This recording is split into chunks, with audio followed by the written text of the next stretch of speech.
afternoon to you, wherever you are watching us from. You're in time for live proceedings from the Senate. This Tuesday afternoon, it is the 4th day of the month of August. The year is 2026.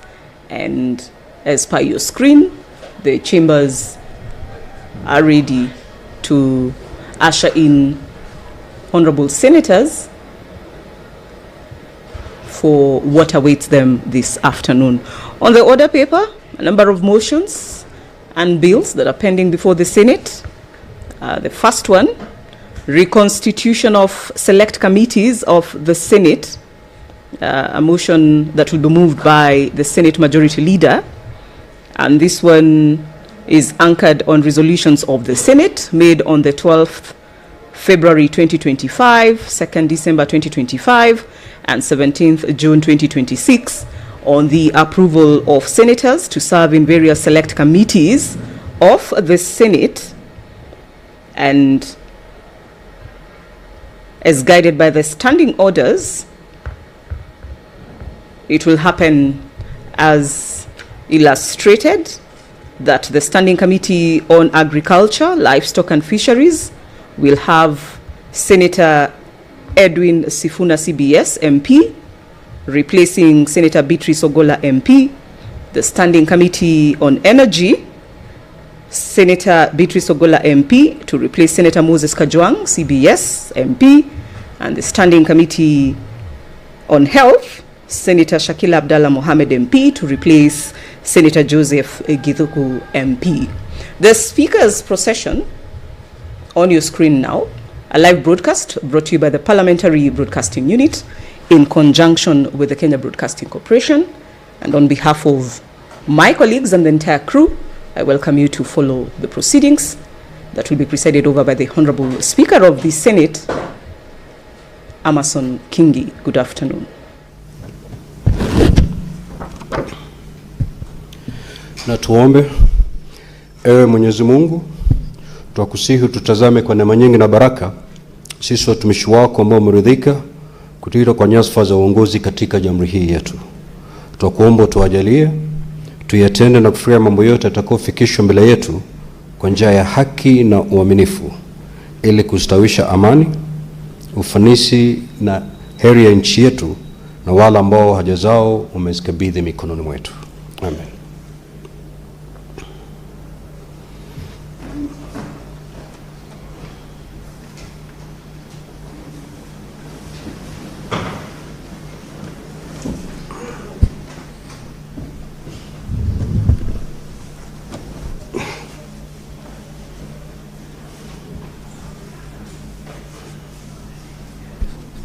Clerk, do you have quorum? Sergeant at Arms, kindly ring the quorum bell for 10 minutes.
We are live from the Senate this Tuesday afternoon, the 4th day of August 2026.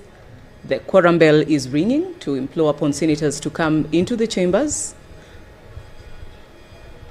as ordered by the Senate Speaker, Honorable Amason Kingi. It will do so for 10 minutes, and this is per the standing orders of the Senate that dictates that a quorum shall be 15 senators. And this bell will be ringing until expiration of the 10 minutes, after which the Speaker may direct that it continues for another 10 minutes. And if there is still no quorum present, then he will have the discretion to adjourn the Senate forthwith to the next sitting, which in this case will be Wednesday morning, that is tomorrow. Pending before the senators this afternoon, consideration of a motion on reconstitution of select committees of the Senate, and that includes reconstitution of the Standing Committee on Agriculture, Livestock and Fisheries, where Senator Edwin Sifuna CBS MP will be replacing Senator Beatrice Ogola MP. The Standing Committee on Energy, where Senator Beatrice Ogola MP will be replacing Senator Moses Kajwang CBS MP. The Standing Committee on Health, where Senator Shakil Abdallah Mohamed MP will be replacing Senator Joseph Githuku MP. The Standing Committee on Information, Communication and Technology, where Senator Moses Kajwang CBS MP and Senator Beatrice Ogola MP will be replacing Senator Shakil Abdallah Mohamed MP and Senator Hezena Lemaletian MP respectively. Changes are also expected in the Standing Committee on National Cohesion, Equal Opportunity and Regional Integration, where Senator Godfrey Ososi CBS MP will replace Senator Beth Siengo MP. The Standing Committee on Roads, Transport and Housing, and Standing Committee on Trade, Industrialization and Tourism. Order, honorable senators, kindly take your seats. Clerk, you may proceed to call the first order. Order number 1, administration of oath. Order number 2, communication from the chair.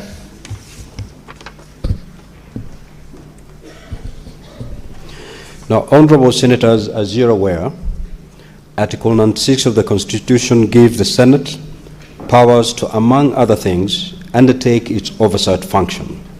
And in particular, at Article 96(3) of the Constitution, exercise oversight over national revenue allocated to county governments. As senators are also aware, every year, Parliament, through the Division of Revenue and County Allocation of Revenue Acts, determines the allocation of national raised revenue between the two levels of government and among the county governments. To undertake its oversight role effectively, the Senate requires a standard, scientific, objective, and transparent tool which can measure the performance of county governments on the adherence to the fiscal responsibility principles envisioned in the Constitution and statute, including the Public Finance Management Act and the County Governments Act. Now, over the years, however, such a tool has not been developed. To bridge this gap, a scientific performance measurement tool has been prepared by the Parliamentary Budget Office. This is the County Physical Performance Measurement Index, CFPMI, which is grounded on the key public finance management indicators. The CFPMI is a composite score meant to evaluate and benchmark the socio-economic performance of counties based on the public finance management principles and ideals. It summarizes the performance of counties across several indicators, including budget implementation efficiency, development expenditure, and audit opinions, which with normalized values ranging between 0 and 1 for scoring performance levels. Now, honorable senators, this publication, along with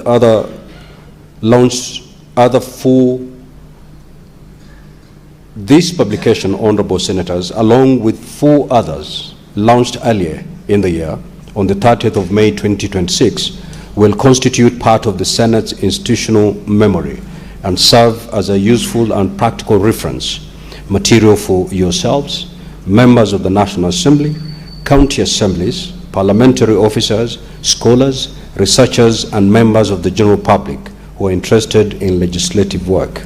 It also makes a significant contribution to the continuous capacity development of legislators and parliamentary staff. I will preside over the launch of the County Physical Performance Measurement Index on Thursday, the 6th of August 2026 at 11 a.m. and all honorable senators are invited to attend this very momentous ceremony. I thank you. Yes, honorable senators, you may take your seats. Yes, Majority Leader, what is your intervention? Speaker,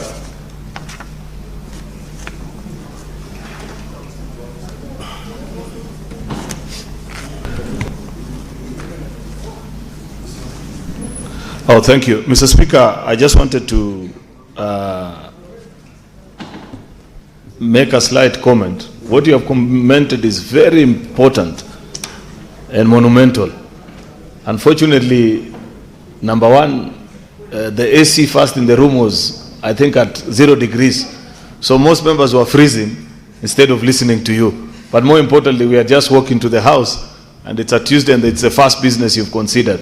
Yet you have commented or communicated to the House perhaps one of the most important communication to ever come out of the Speaker's table, Mr. Speaker, in a way in which, as a House, you are telling us that you are transitioning us from just over and above the work that we do, moving to a place where we do our work beyond the call of just semantics.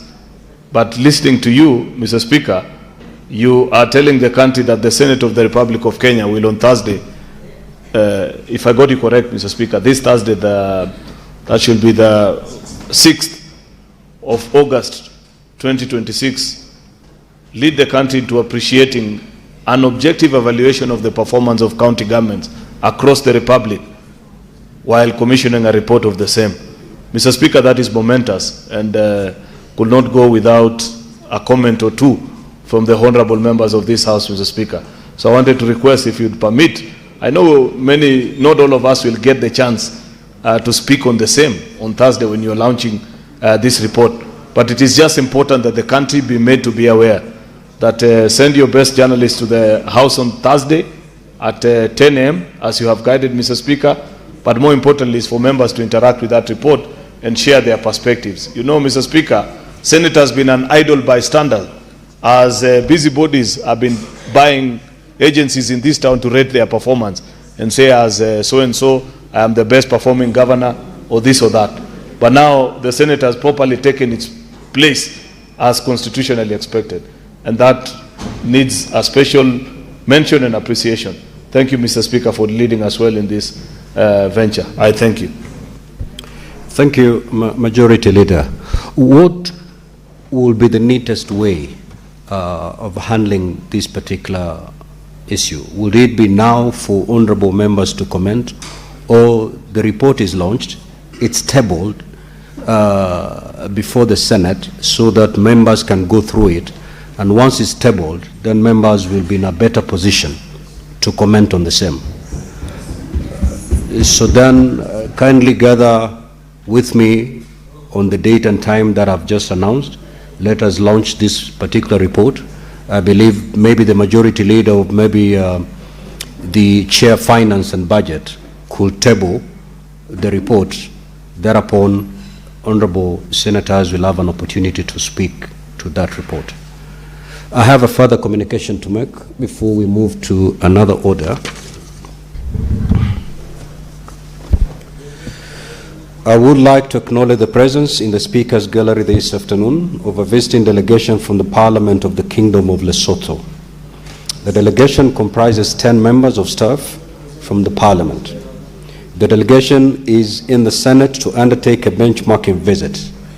This visit is informed by the passage of the 10th Amendment to the Constitution of the Kingdom of Lesotho on the 13th of August 2025, which mandates Parliament to enact enabling laws that will definitely establish the Parliament Service Commission and the Parliament Budget Office with the sole purpose of creating an independent and autonomous Parliament. Honorable Senators, I request each member of the delegation to stand when called out so that you may be acknowledged in the Senate tradition. Mr. Kotso Mano Molela. As the Deputy Clerk of the Senate, Ms. Libuseng Majoro. Deputy Clerk, National Assembly, Mr. Lereko Maine. Director, Parliamentary Budget Office, National Assembly, Mrs. Masefefe Matete, Chief Legal Officer. You'll excuse me the way I am pronouncing the names. Maybe it may not be the correct way to pronounce them, but I'll try. Being a Bantu, I'll try to my best.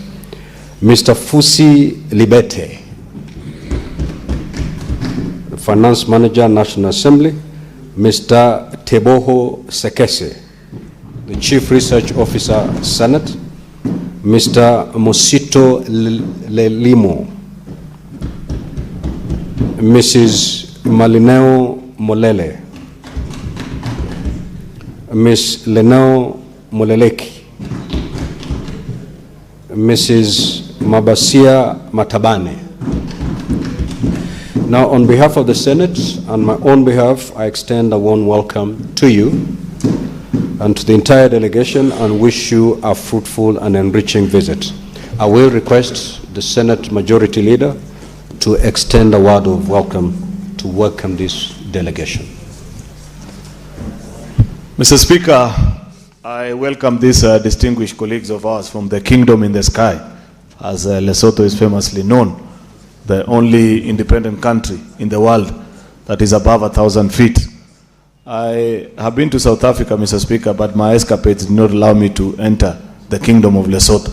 I do promise, Mr. Speaker, having, Mr. Speaker, I will reject the incitement that I'm receiving from members to ask you what that country has to offer, because I'm told you are a frequent visitor, Mr. Speaker.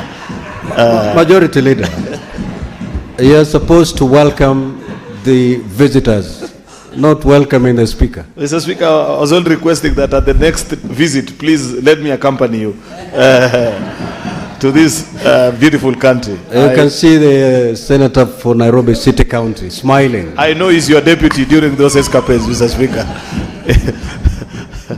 I thank you, Mr. Speaker. I do hope that our colleagues will get an opportunity to interact with a good number of colleagues here and deliver in the invitation, Mr. Speaker, that for some weird reason is always preserved only for the Senator for Nairobi and the Speaker, Mr. Speaker. This time, by Kithni Ondikni, we will join you when you go to Lesotho. I thank you, Mr. Speaker. Thank you. Honorable Senators, also I would wish to acknowledge the presence of a visiting delegation of 14 teachers and 147 students from St. Mary's Kibuk Girls Senior School in Bungoma County, who are seated in the public gallery. The delegation is visiting the Senate for an academic exposition. Now, on behalf of the Senate and my own behalf, I extend a warm welcome to the delegation and wish them a fruitful visit. I will request the Senator for Bungoma and 1 minute to extend the word welcome. Asante sana Mheshimiwa Spika kwa nafasi hii ambayo umenipa niwakaribishe wanafunzi ambao naona Mheshimiwa Spika wako nadhifu katika sare zao nzuri. Mheshimiwa Spika, wanafunzi hawa wanatoka Mlima Elgon, eneo bunge hilo Mheshimiwa Spika, wadi ya Kaptama inayopakana na Elgon Ward, na wale ambao wanatoka bonde la Ufa. Mlima Elgon kwa lugha asilia Kapkugo inamaanisha kitovu cha jamii ya Wakalenjin. Hawa ni kielelezo kwamba Kenya hii yeyote anaweza fika nyadhifa yoyote, anaweza chukua taaluma yoyote na akapata kila anachotaka katika nchi ya Kenya. Na ni baadhi ya wanafunzi ambao hufanya vyema katika mitihani ya kitaifa, na sina shaka na sitaona aibu kuwakaribisha katika jumba la Senate. Hapa ndipo seneta wenu hubobea katika kutunga sheria.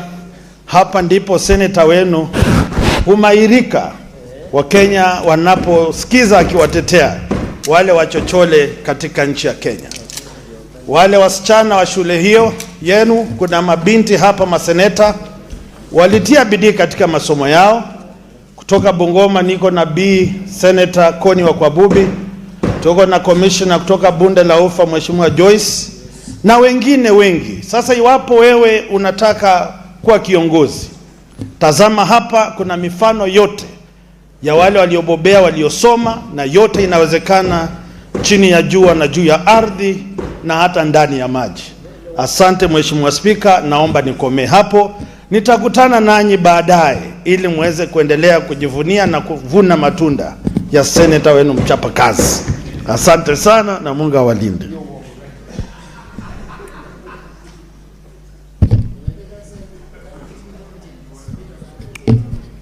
Honorable Senators, I would like to acknowledge the presence of a visiting delegation of 10 teachers and 91 students from Kabartegan Boys High School. I believe the majority leader will correct me in that pronunciation. From Kericho County, who are seated in the public gallery. The delegation is visiting the Senate for an academic exposition. On behalf of the Senate and on my own behalf, I extend a warm welcome to the delegation and wish them a fruitful visit. Also, I'd wish to acknowledge the presence of a visiting delegation of 9 teachers and 39 students from my Lolong Comprehensive School in Rock County, who are seated in the public gallery. The delegation is also visiting the Senate for an academic exposition. On behalf of the Senate and my own behalf, I extend a warm welcome to them and wish them a fruitful visit. I will request the majority leader to extend a word of welcome to welcome these 2 delegations. Mr. Speaker, I don't know why you're debating whether to allow me to welcome both. You know, Narok and Kericho is in the south of the rift, and I am something there. Mr. Speaker, I welcome these students from Kabartegan High School, one of the very top performing schools in Bureti sub-county, in back at home. And it's one of the oldest schools as well, Mr. Speaker, who's that I've had the opportunity actually to visit a couple of times, including a few months ago. I had an event in that school, and I know they're here on a study tour. One of their teachers, Mr. Buzeki, who's a good and ardent supporter of mine, had informed me earlier. I used to work with him before he joined the school as a teacher, that they'd be here. Therefore, I'm glad that these students have found time on a busy afternoon when you have good quorum. I do hope, Mr. Speaker, that when we do the traditional walk to say hi to the students, I'd get an opportunity to invite 1 or 2 of my colleagues so that these students can meet them and enjoy. I also welcome the visiting students from Narok County as well, who are here just to learn, interact, get to see the workings of Parliament, Mr. Speaker, so that I appreciate what legislators do in this House. I thank you, Mr. Speaker. Next order, Clerk.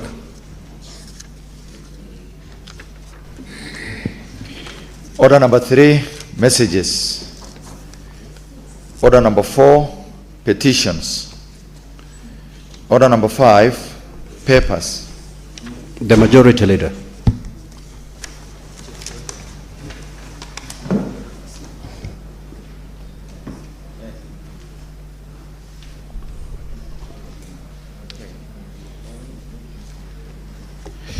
Thank you, Honorable Speaker.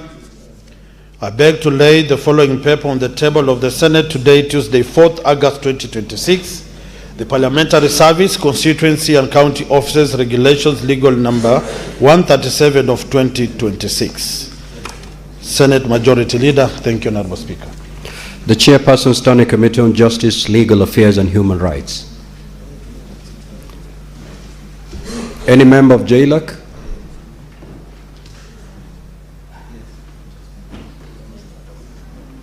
Where are the members of JLAC? Proceed.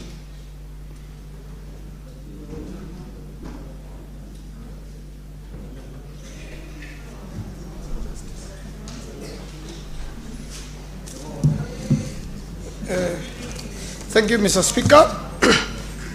I beg to lay the following papers on the table of the Senate today, 4th August 2026. Report of the Standing Committee on Justice, Legal Affairs and Human Rights on the consideration of the Constitution of Kenya Amendment Bill, Senate Bill number 13 of 2025. 2. Report of the Standing Committee on Justice, Legal Affairs and Human Rights on its consideration of the Constitution of Kenya Amendment number 2 Bill, Senate Bills number 16 of 2025.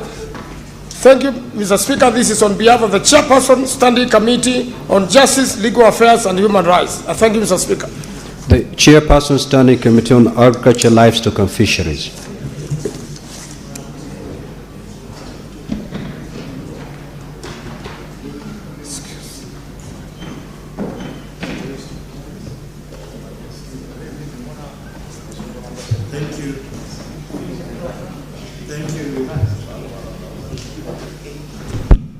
Thank you, Honorable Speaker. I beg to lay the following paper on the table of the Senate today, Tuesday, 4th August 2026. Report of the Standing Committee on Agriculture, Livestock and Fisheries on its consideration of the Agriculture Produce Minimum Guaranteed Returns Bill, Senate number 17 of 2025. Chairperson, Standing Committee on Agriculture, Livestock and Fisheries. Thank you, Honorable Speaker. Next order.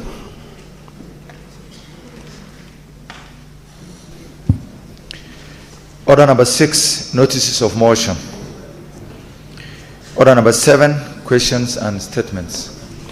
Now, request for statement pursuant to Standing Order 53-1, Senator for Embu County, the Honorable Alexander Mundigi.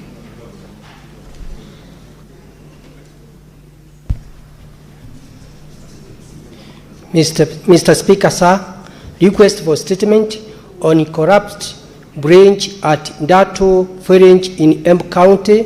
Mr. Speaker, sir, rise person to Standing Order 53-1 to check a statement from the Standing Committee on Loans, Transportation and Housing on matter of county-wide concern regarding the collapsed branch at Dato Range in Embu County, which connecting Bere North and Manyata constituency. Mr. Speaker, sir, the branch collapsed 5 years ago, severely disrupting movement and access between the two constituencies. Dispute its importance to the affected communities. No tangible progress has been made towards construction, undermining residents' right to safe and reliable infrastructure. In the statement, the committee should address the following: the plans to reconstruct the branch, including the scope of works, the responsible implementing agency and the timelines for commencement and completion, the funds allocated for reconstruction of the branch, including the relevant financial year and the estimated project cost. 3. Steps taken to provide residents and other road users with a safe alternative crossing pending reconstruction of the branch. The measures ensure timely assessment, repair, and rehabilitation of critical roads infrastructure whenever just failures occur in the future. Senator Alexander Mundigi, Senator for Embu County. Mr. Speaker, I have another statement. You may proceed.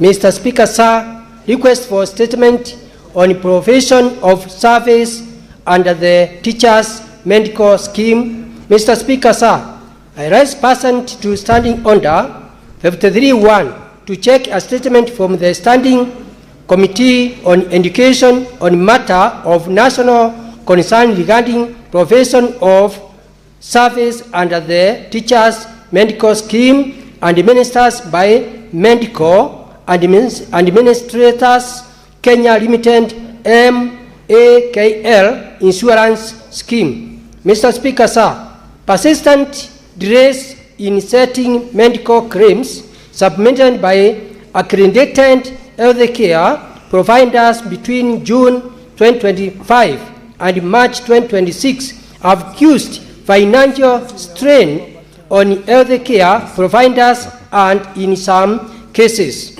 resulted in disruption or denial of medical service to teachers and their dependents.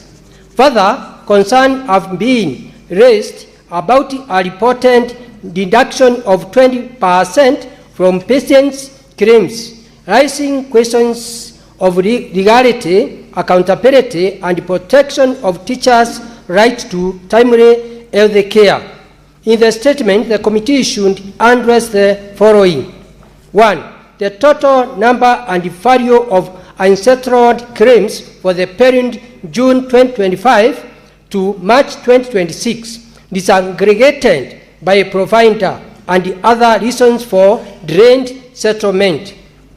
The legal, contractual, or policy justification for the reported deduction of 20% from patients' claims, the total amount deducted, and the beneficiary of such deductions.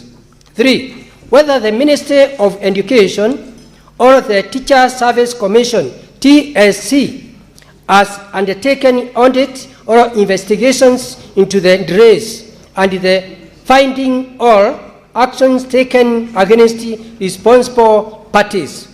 Steps being taken to settle all outstanding claims on to accredited healthcare providers, including clear timeline for payment. Measures by the Ministry, TSC, and scheme administered to prevent disruption of service and guarantees teachers and their dependents timely access to quality health care. Thank you, Senator for M County, Dr. Alexander Munimondigi, and Acting Deputy Majority. Senator Osotsi.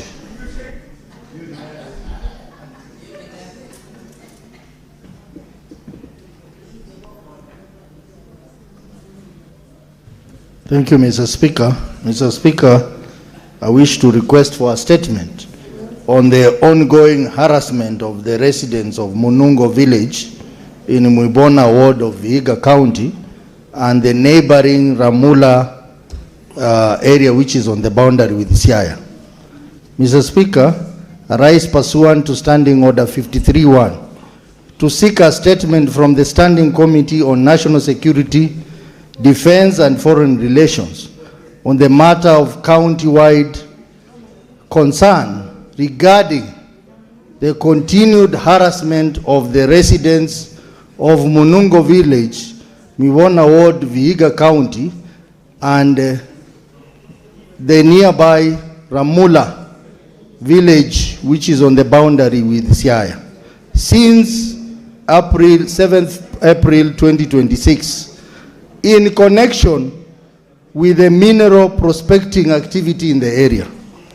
Mr. Speaker, sir, residents of this area have been subjected to continuous harassment, intimidation, restricted access to their homes and farms, unlawful entry, displacement, destruction of property, confiscation of personal effects like mobile phones, and unauthorized access to personal data.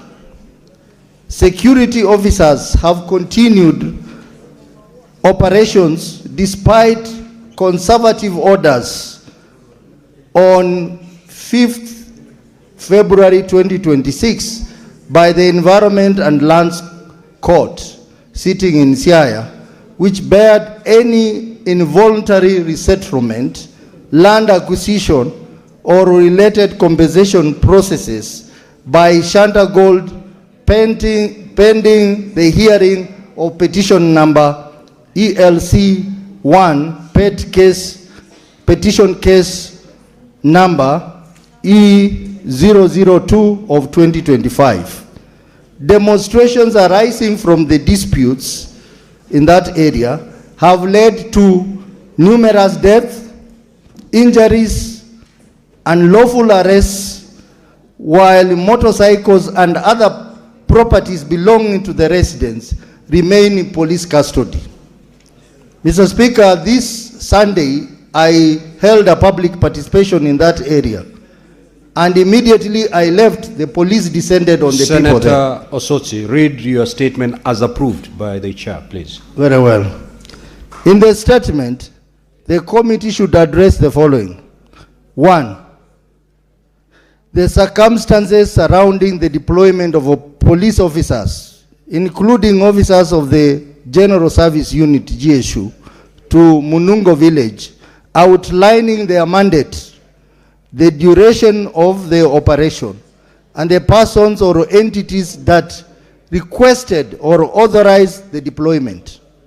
2, the status of investigation into the reports of harassment, intimidation, unlawful entry into homes, displacement, trespass, destruction of property, and unlawful confiscation of or access to residents' mobile phones and personal data, including action against culpable officers. 3, the status of compliance with the conservative orders issued by the Environment and Land Court and the findings of investigation into the relationship between the entities undertaking mineral prospecting activities and the deployment or conduct of security officers.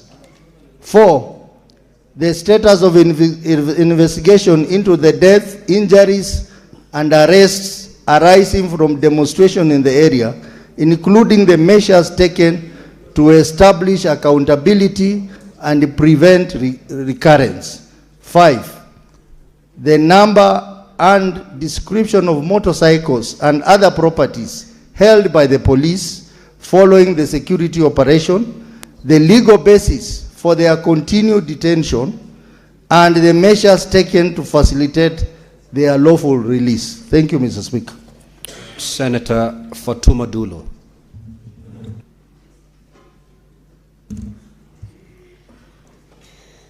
Thank you, Mr. Speaker. Sir, I rise pursuant to standing committee, standing orders 53-1 to seek a statement from the Standing Committee on National Security, Defense and Foreign Relations on a matter of county-wide concern regarding the rising cases of insecurity in Isiolo County. Mr. Speaker, sir, within a span of 1 week, Isiolo County witnessed several violent incidences that resulted in the loss of lives and heightened fear among residents. On 20th July 2026, Mrs. Angelina Kananu, a businesswoman, was shot dead in a targeted attack, prompting protests by residents and traders demanding justice and enhanced security. Further, Mrs. Nasibo Tadicha Abdi, an 18-year-old girl who went missing from Malkagala location in Cherab Ward on 22nd July 2026, was later found dead on 23rd July. On 23rd July 2026, Mr. Isa Mohammed, a student at Isiolo Boys High School, was shot and killed in an incident involving a police officer. In the statement, the committee should address the following. Number 1, the circumstances surrounding the death of Mrs. Angelina Kananu, Mrs. Nasibo Tadicha Abdi, and Mr. Isa Mohammed, including the status of investigation, arrest made, and persons charged. Number 2, the measures Senator taken... Chute and Senator Mundigi, take your seats. Number 2, measures taken by national security agencies to address rising insecurity in Isiolo County, including the deployment of additional security personnel, patrols, and equipment. Number 3, the adequacy of police presence, equipment, and response capacity in Isiolo County, particularly in Isiolo Town and Cherab Ward, relative to the population and prevailing security threats. Number 4, the measures taken to investigate the involvement of police officer in the shooting of Mr. Isa Mohammed and ensure accountability, including the status of investigation by the Independent Police Oversight Authority. Finally, Mr. Speaker, the measures being taken in collaboration with the county government, local administrators, and community policing structures to restore public confidence and ensure the safety of residents, traders, and students in Isiolo County. I thank you, Mr. Speaker. Senator Kavindu.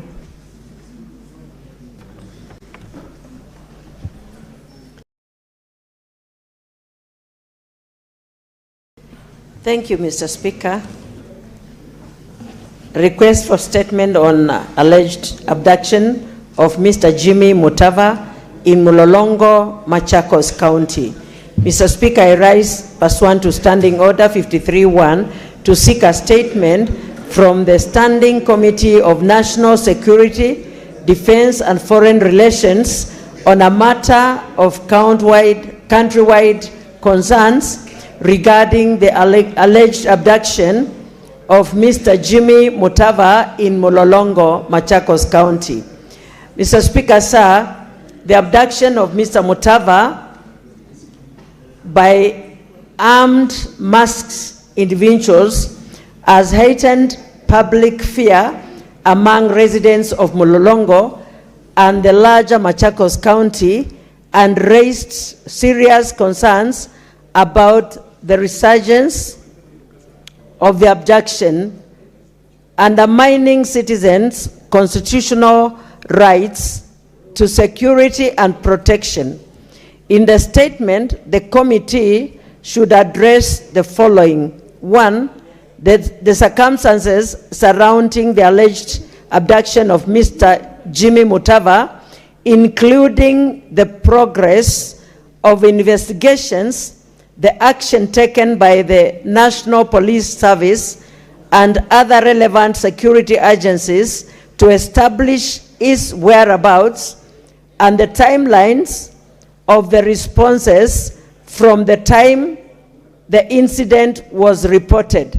2, whether any suspects have been identified or arrested, and the measures being undertaken to ensure a swift, impartial, and transparent that will bring the perpetrators to justice. 3, the steps the government is taking to curb the rising cases of abductions and enforced disappearances,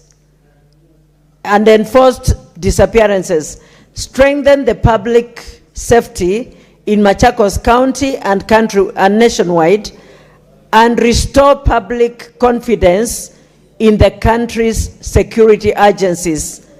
Thank you, Mr. Speaker. Senator Agnes Kavindu Mudhama, the Senator, Machakos County. Thank you. Senator Esi Okenyuri. Thank you, Mr. Speaker. Request for statement on the exclusion of junior secondary school teachers from the ongoing Teacher Service Commission promotion exercise. Mr. Speaker, sir, I rise pursuant to Standing Order 53-1 to seek a statement from the Standing Committee on Education on a matter of national concern regarding the exclusion of junior secondary school teachers from the ongoing Teacher Service Commission promotion exercise for the financial year 2026-2027. Senator Esi, just draw closer to your microphone, please. Okay.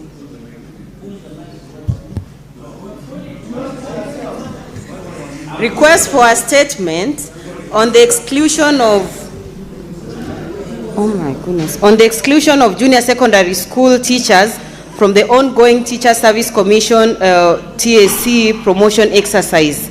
Mr. Speaker, sir, I rise pursuant to Standing Order 53-1 to seek a statement from the Standing Committee on Education on a matter of national concern regarding the exclusion of junior secondary school teachers from the ongoing Teacher Service Commission promotion exercise for the financial year 2026-2027. Mr. Speaker, sir, the Teacher Service Commission has advertised for over 34,000 promotional vacancies for teachers across the country. However, concerns have arisen that qualified teachers serving in the junior secondary schools have been excluded from the exercise, as the online application system only recognizes teachers deployed to primary and senior secondary schools. In the statement, the committee should address the following. 1, the reasons for excluding JSS teachers from the ongoing promotion exercise, stating whether the exclusion is consistent with the TSC's human resource and career progression policies and the number of JSS teachers eligible for promotion. 2, whether the TSC intends to review the promotion framework and online application system to enable qualified JSS teachers to apply for promotion opportunities, and if so, provide the timelines for the review. And finally, the measures to ensure that all qualified teachers, regardless of their level of deployment, have equitable access to promotion, professional development, and career advancement opportunities. Thank you, Mr. Speaker. Senator Manzo.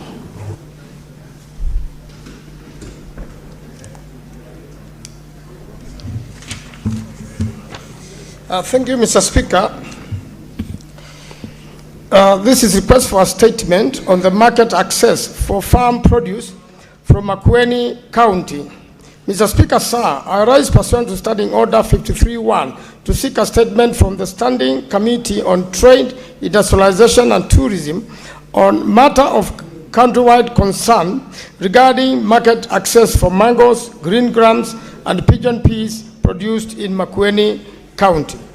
Makueni County, Mr. Speaker, sir, Makueni County is a leading producer of mangoes, green grams, and pigeon peas, which are key sources of income and livelihood for thousands of farmers, despite being leading source of income and livelihoods for thousands of residents. Farmers of these crops face persistent challenges in accessing reliable domestic and export markets, meeting quality and sanitary standards, and coping with sharp price fluctuations during peak harvest. The results has been significant post-harvest losses and reduced returns, particularly for mango farmers. In the statement, the committee should address the following. 1, the measures the Ministry of Investment, Trade and Industry is taking to secure reliable domestic and export markets for mangoes, green grams, and pigeon peas from Makueni County, and to ensure farmers receive their fair and competitive prices. 2, the support be provided to farmers and cooperatives to meet quality, safety, and phytosanitary standards required for regional and international markets. 3, the interventions in place to stabilize prices and cushion farmers from losses during market gluts in peak harvest seasons. 4, the lessons learned from the challenges experienced by mango farmers during the last harvest season, and the measures be implemented to improve market access and strengthen value chain and reduce future post-harvest losses. Daniel Manzo, Senator Makueni. Thank you, Mr. Speaker. Senator Chimera.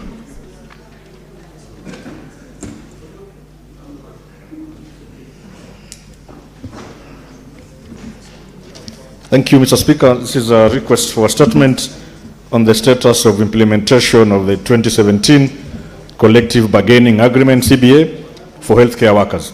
So, Speaker, sir, I rise pursuant to Standing Order 53-1 to seek a statement from the Standing Committee on Health on a matter of nationwide concern regarding the status of implementation of the 2017 Collective Bargaining Agreement, CBA, affecting healthcare workers, especially nurses in the counties. So, Speaker, sir, the 2017 CBA between the Kenya National Union of Nurses, KNUN, and the government emerged from long-running disputes over pay, allowances, and working conditions. And while it was meant to settle those grievances through a return-to-work framework, implementation has remained slow and uneven, especially at county level. In the statement, the committee should address the following.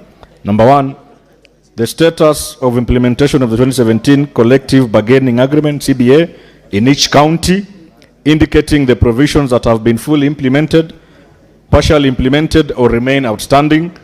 Number two, the number of nurses and other health workers affected by non-implementation of the 2017 CBA per county, including salary harmonization, grading, promotions, redesignation, unpaid arrears, and delayed absorption into permanent and pensionable terms. Further, identify the counties that have failed to absorb eligible health workers on permanent and pensionable terms and explain the reasons for the continued use of temporary or contractual employment. Number three, Mr. Speaker, the amounts budgeted, released, and utilized in the financial year 2025-2026 and financial year 2026-2027 for implementing of the 2017 CBA and related return-to-work commitments in each county.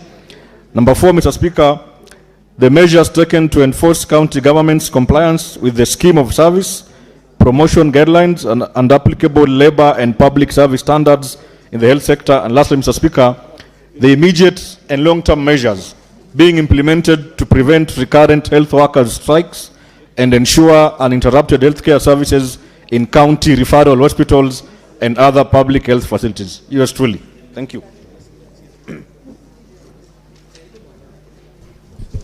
Senator Sifuna. Speaker, first allow me to correct the record. There was references to the Senator of Nairobi visiting the Kingdom of Lesotho. I have never been to Lesotho. I think the majority leader was conflating Lesotho with the Kingdom of Eswatini, formerly known as Swaziland. Even the chair has not visited Lesotho. Correct. So I wanted to protect you, Speaker. When I was in the Speaker's good books, I was the permanent representative of the Senate to the Kingdom of Eswatini. Honorable Speaker, I rise pursuant to Standing Order 53-1 to seek a statement from the Standing Committee on Labor and Social Welfare on a matter of county-wide concern regarding the welfare of workers at Hela Intimates EPZ Limited in the Kitengela Athi River zone. Mr. Speaker, over 3,000 workers are in distress due to delayed salaries and companies' failure to remit statutory deductions like the National Social Security Fund, Higher Education Loans Board, and Savings and Credit Cooperative Societies contributions for several months. This situation, alongside unpaid severance and terminal benefits owed to workers, as well as substantial amounts owed to suppliers, exposing both workers and suppliers to vulnerability when companies cease operations or exit without settling financial and statutory obligations. In the statement, the committee should address the following. Number one, the current status of salary arrears, statutory deductions, severance pay, and outstanding payments to suppliers. Number two, investigations into the company's failure to remit statutory deductions and pay lawful benefits and action taken against responsible parties. Thirdly, the legal and regulatory safeguards in place to protect workers and suppliers when investors close or cease operations without settling salaries, statutory deductions, terminal benefits, and other lawful debts.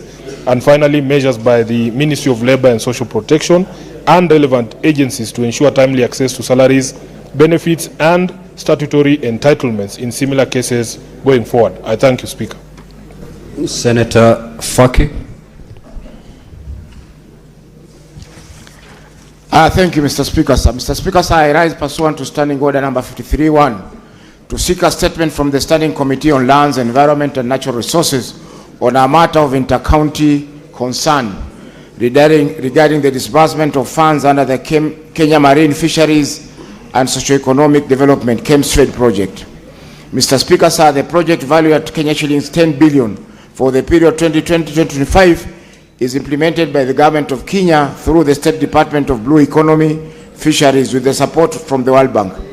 It covers the 5 coastal counties of Kwale, Mombasa, Kilifi, Tana River, and Lamu, and aims at strengthen marine fisheries management and secure sustainable livelihoods for coastal communities. In the statement, Mr. Speaker, sir, the committee should address the following. Number one, the amount of money disbursed and spent in each county per financial year from the year 2020 to 2025. Number two, a breakdown of the projects undertaken in each county, their respective budgets, and a detailed list of beneficiary groups supported under the project. Number three, the reasons for delays in the procurement of boats for Mombasa, Kilifi, and Kwale counties, and the basis of restricting beneficiary groups from independently procuring goods and services for their projects. Thank you, Mr. Speaker. Senator Mohamed Faki Munyahaji, Senator for the County of Mombasa.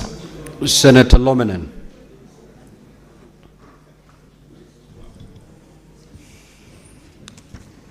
Thank you, Mr. Speaker, sir. I stand to request for a statement on the state of healthcare service delivery in Turkana County. Mr. Speaker, sir, I rise pursuant to Standing Order 53-1 to seek a statement from the Standing Committee on Health on a matter of country concern regarding the deteriorating state of health service delivery in Turkana County, particularly at Lodwar County Referral Hospital and other public health facilities across the county. Mr. Speaker, sir, residents of Turkana County continue to face persistent challenges, including shortages of essential medicines, inadequate staffing of crowded health facilities, delayed treatment, and difficulties accessing services under the Social Health Authority, SHA. Concerns have also been raised that county government employees continue to have statutory health deductions made from their salaries despite being unable to access benefits under the county medical cover and SHA, forcing many to meet medical expenses from their own resources. These challenges have reportedly resulted in avoidable suffering, adverse outcomes, and in some cases, loss of life, underscoring the need to urgent intervention to safeguard the constitutional rights to health care. In the statement, the committee should address the following. 1. The current status of health care service delivery in Turkana County, including Lodwar County Referral Hospital and all public health facilities, with details on staffing levels, bed capacity, availability of essential medicines, medical equipment, critical medical supplies, health care infrastructure, congestion in health facilities, referral services, and measures being implemented to address existing gaps. 2. The status of implementation of the Social Health Authority, SHA, and country employees' medical cover in Turkana County, including challenges affecting access to health care, reasons for continued SHA deduction despite reported service failures, measures to ensure uninterrupted and emergency health care services, and engagement with relevant national agencies to resolve the challenges. 3. Measures the county government has put in place to compensate or reimburse country employees, patients, and families who suffered financial hardships, adverse health outcomes, or loss of loved ones due to failure or inaccessibility of county medical cover and the Social Health Authority, including any assessment undertaken and redress mechanisms established. 4. The budgetary allocation to the county health sector from year 2025 and to 2026 to date, the amount utilized, the programs funded, and the measures being implemented to ensure prudent utilization of resources strengthen accountability and oversight, investigate complaints of negligence and poor service delivery, and restore public confidence in Turkana County's health services. Thank you, Mr. Speaker, sir. Now, honorable senators, we will come back for comments, but allow me, pursuant to Standing Order 45-2, to rearrange today's order paper so that we handle order number 11, order number 11 to 14, and thereafter come back for the comments, for the statements that have been requested. Clerk. Yes, Senator Faki.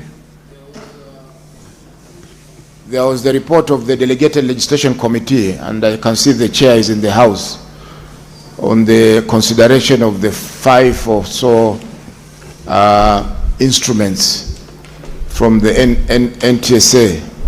Maybe it has been pending on this order paper for a long time, since the 11th of June. Thank you. So we'll come back to that once we are done with the orders that I've just mentioned. Clerk, proceed to call those orders. Order number 11, the Assisted Reproductive Technology Bill, National Assembly Bills number 61 of 2022. Second reading, division.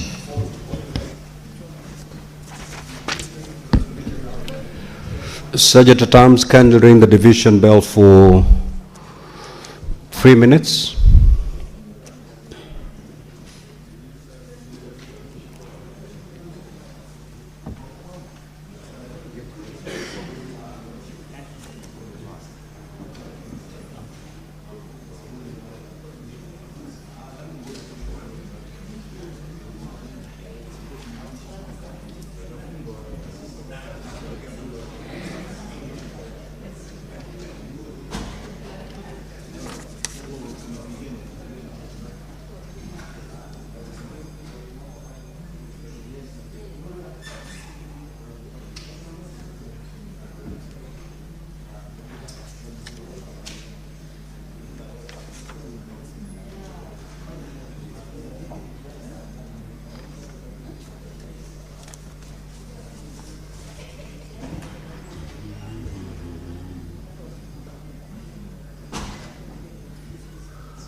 Sergeant at Arms, kindly close the doors and draw the bar.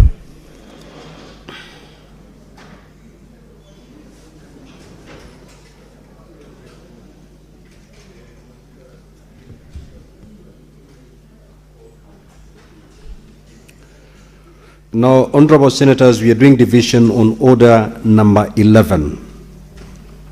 That is the Assisted Reproductive Technology Bill.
No.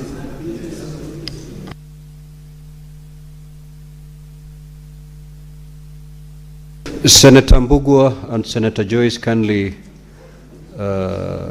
proceed to dispatch and cast your vote.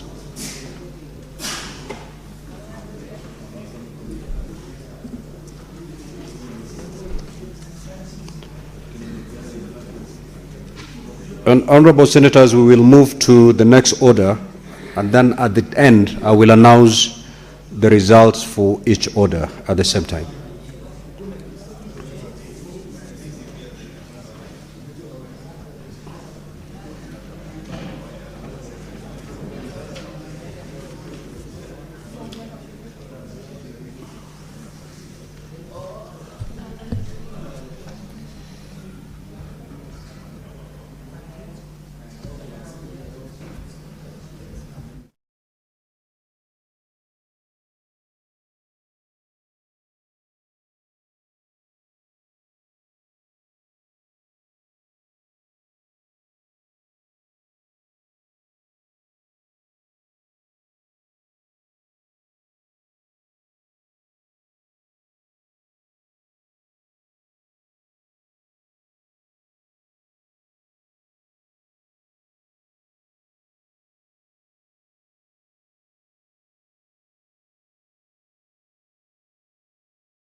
Senator Joyce and Senator Mbugua, kindly proceed to dispatch and cast your vote.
Clerk, kindly call order number 13.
Senator Joyce and Senator Mbugua, proceed to dispatch and cast your vote.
Senator Mundigi, proceed to dispatch and cast your vote.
Next order.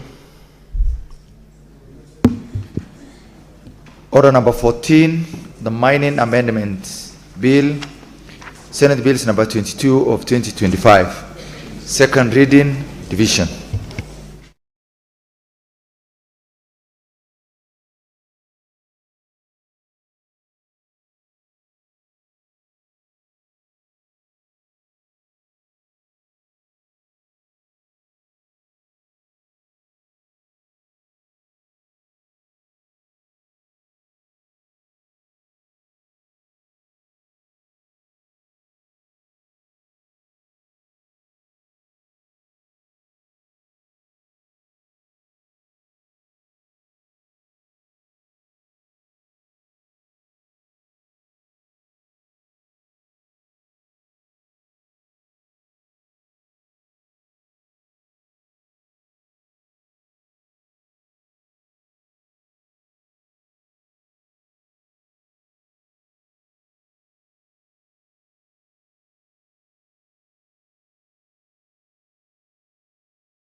Senator Joyce, Senator Mbugua, proceed to dispatch and cast your vote.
Senator Dulo, Senator Murango, and Senator Mundigi, proceed to dispatch and cast your vote. And Senator Onyonka.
Honorable Senators, kindly take your seat, those who are standing.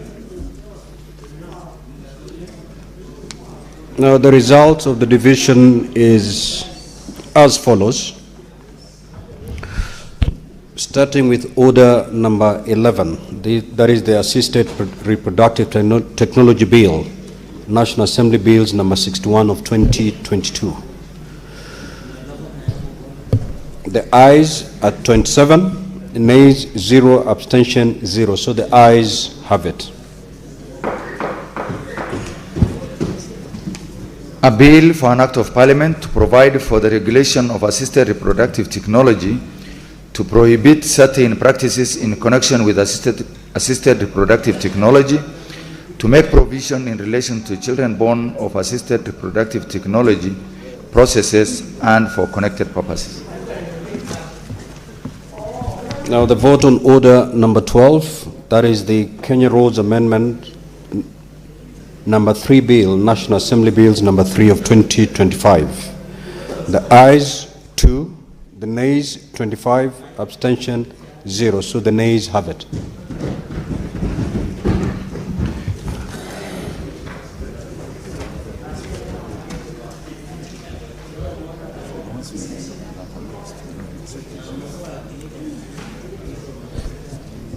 The result on order number 13, that is the referendum bill, Senate Bills number 3 of 2026.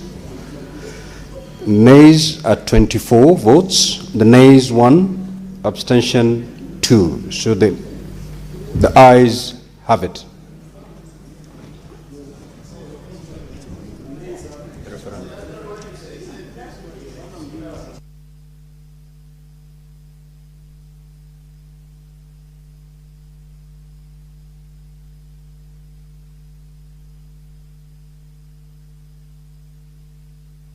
For clarity, allow me to announce the result once again.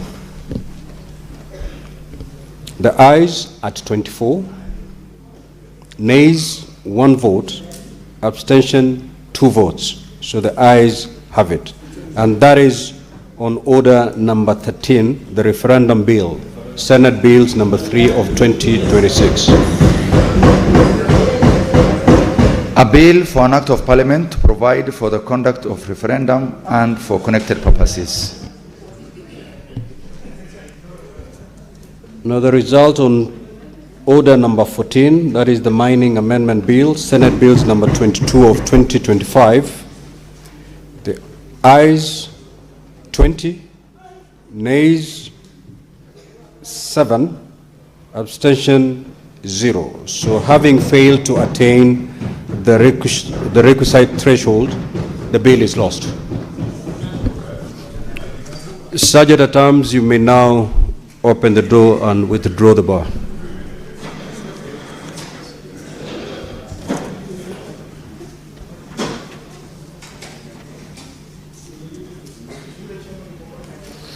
We will now proceed with the comments on the request on the statements under order number 7.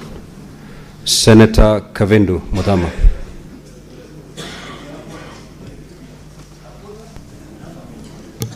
Thank you, Mr. Speaker, for this opportunity to comment on the statements. And I'll start with Senator Manso's statement on market access for farm produce from Makueni. Mr. Speaker, sir, this is a very important statement, and I would like the committee which will look into this to check on this countrywide, because like in Machakos, we grow a lot of mangoes and oranges and avocado. And these are produce that, Mr. Speaker, once they are ripened, they don't have a long term span for storing. So I would request the committee that will deal with this statement to speak to the ministry concerned so that they can build cold rooms in all the counties where we produce such produces that cannot be stored for long, so that the mwananchi can at least store their produce and sell them at the right time when they get the market. And they also look for markets, not only for Makueni, but also Machakos and any other county where they grow such produces that do not last long. Mr. Speaker, farmers put a lot of hard labor on this farming, but they receive a very little income from it because of most of these produces go bad after a very short time. Mr. Speaker, the Ministry of Investment, Trade and Industry should look for market locally and internationally for farmers, so that farmers can get money from the produces that they grow and keep them very well. Mr. Speaker, most of the people, the brokers who can get market on their own, they go and buy those produces from our farmers at a very throwaway price. You'll find that the broker gets more money than the farmer. So the ministry should really look into this so that the farmers can benefit. Thank you so much, Mr. Speaker. I support. The Majority Leader. Mr. Speaker, I want to make a comment on the statement by Senator Mundigi on teachers. But before I comment, I really want to celebrate Senator Mundigi. You know, I saw another man who I'm not sure whether he's sane, Mr. Speaker, in a green cap somewhere in Bere, saying that Senator Mundigi doesn't address the House in English. I think, Senator Mundigi, you should send today's clip to that deranged human being and tell him, hapa ni wapi, as they say. Mr. Speaker, Senator Mundigi has brought a very important issue. Growing up, Mr. Speaker, for a long time, the only pay slip in our house was my mother's teacher's salary. And therefore, when Mundigi speaks about this issue of MACL, the advanced medical scheme for teachers, it's something that I keep hearing being raised even in public gatherings where I am with teachers. And I don't know what will be the eventual resolution of that particular matter, Mr. Speaker, but I just do hope that our chair for education, Senator Montet, will give this matter the urgency that it deserves, because in the last 1 month I've been to celebrations of teachers who've been elected to be public officials in the Kupet elections. And on each occasion, this matter has come up as something that teachers want to be properly addressed with a final resolution. Therefore, Mr. Speaker, it is my hope that we can add our voice into a speedy resolution between TSC and the service provider of this service, so that our teachers don't suffer any longer. But nonetheless, good work, Senator Mundigi. Please send that man this clip. I thank you. Senator Sifuna. Speaker, it's good I'm going after, another child of a teacher, and my story is quite similar. But Speaker, I wanted to very briefly touch on the statements that have been brought by both Senators Mundigi, Senator Chimera, and Senator Lomenen, the senator from Turkana. And it paints a very grim picture of our healthcare in the country, Honorable Speaker. From the statement by Mundigi, you can see these themes are recurrent. And every morning, Honorable Speaker, we wake up to very scary headlines about the state of healthcare in our country. In the morning, we saw a headline screaming that 1.2 billion shillings has been paid to a company that nobody knows, out of SHA, that in fact by, yeah? You will say that during your brief, Senator, but allow me to just say that it's not the first time that we are seeing such scary headlines, Honorable Speaker.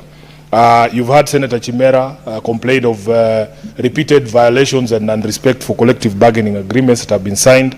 As we speak right now, I am receiving an avalanche of complaints from nurses who work at Mathare National Teaching and Referral Hospital, Honorable Speaker, who have been on 3-month contracts from June of 2021.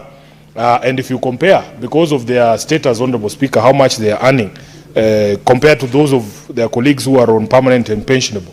Speaker, you can imagine they are earning 3 times less their colleagues for doing the exact same work.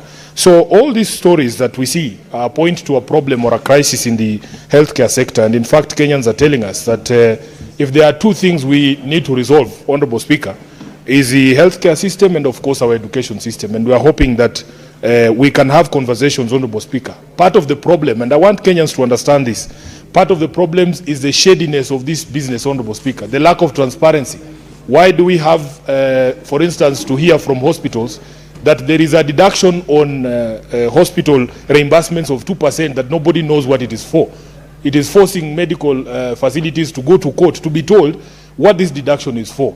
And there is a lot of mystery surrounding some of these operatives within the SHA network or the SHA ecosystem. And Honorable Speaker, which is the proposition we are giving Kenyans, is that without us falling in place in terms of the values of our constitution, these problems are going to recur. We need transparency in the administration of the SHA system. And if we do not have that transparency, Honorable Speaker, these stories will continue to appear in our newspapers. With those many remarks, I thank you, Honorable Speaker. Senator Cherarke.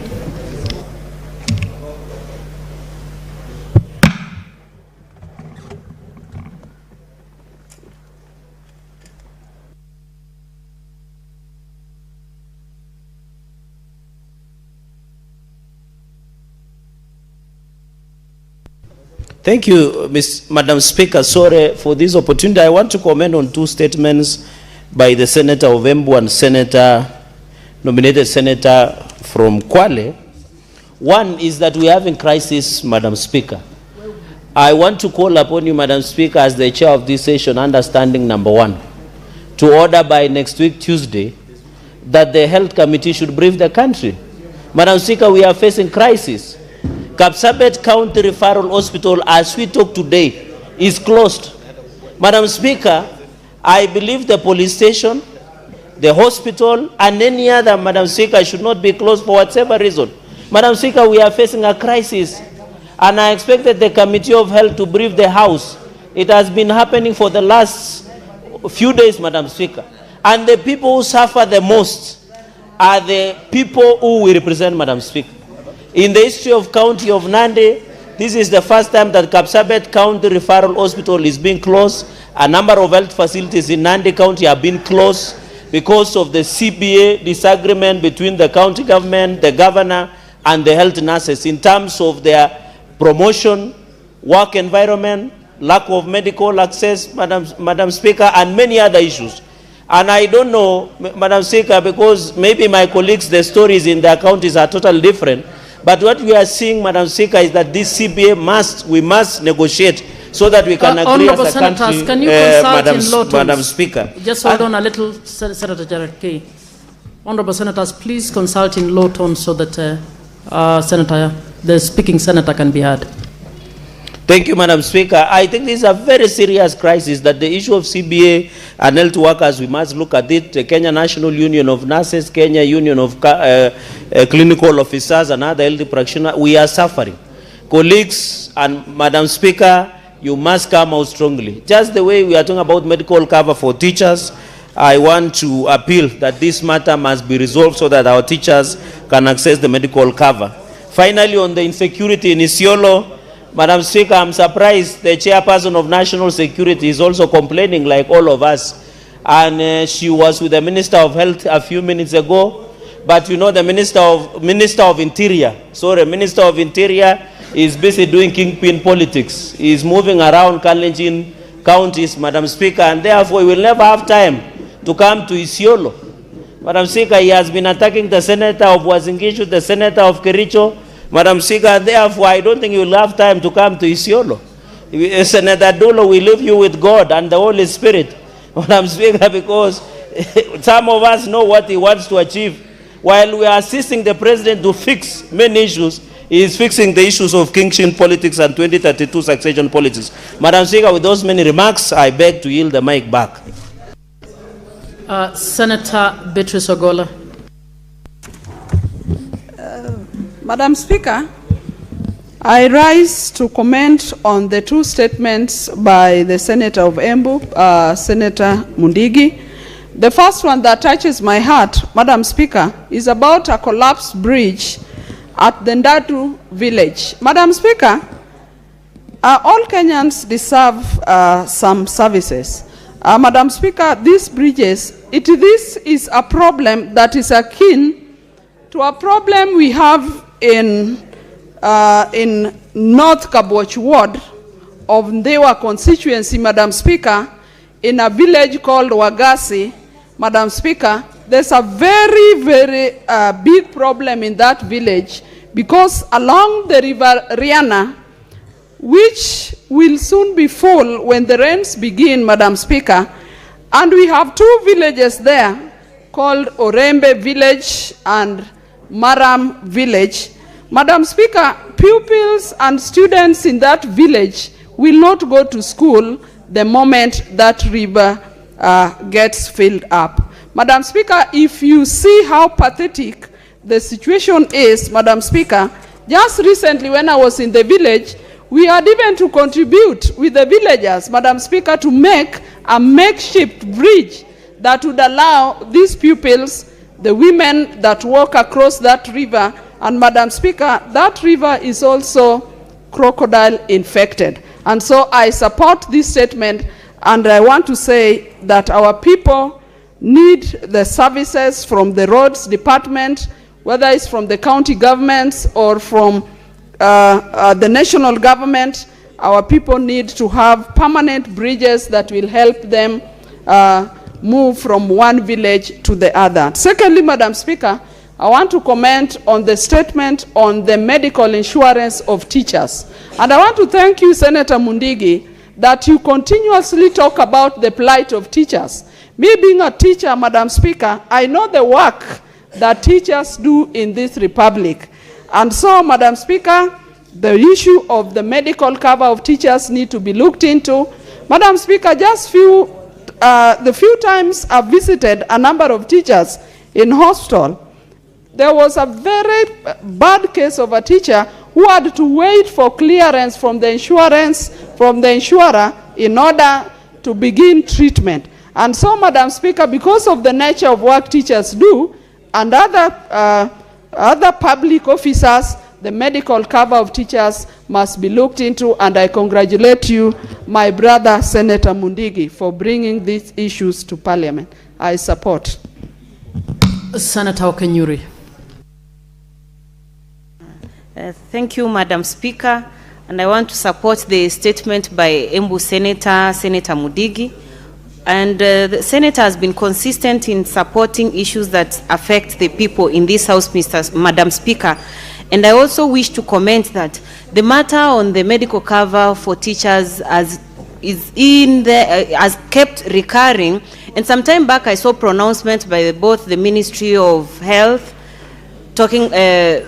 saying that they are going to actually address this matter with the various teachers' unions that met in that meeting. I actually do not understand why this keeps coming up, that we have to raise it through a statement, Madam Speaker, whereas the health care of teachers is a matter that should be given priority, Madam Speaker. And it's very sad that the teachers have to use their own money in accessing health care, whereas they are helping our young children who are studying in schools. Madam Speaker, teachers suffer both in the healthcare sector, and at the same time, even when they go to mark examinations, they're not able to be paid their dues, Madam Speaker. So challenges of teachers cut across in every sector. So I wish that this committee is going to find a lasting solution to this matter, so that the matter does not keep recurring in form of statements, Madam Speaker. Thank you. Honorable Senators, the 15 minutes that were allocated to this session are over, and I would want us to move to the next order, please. So allow that to happen. Next order. Order number 8, motion, reconstitution of select committees of the Senate.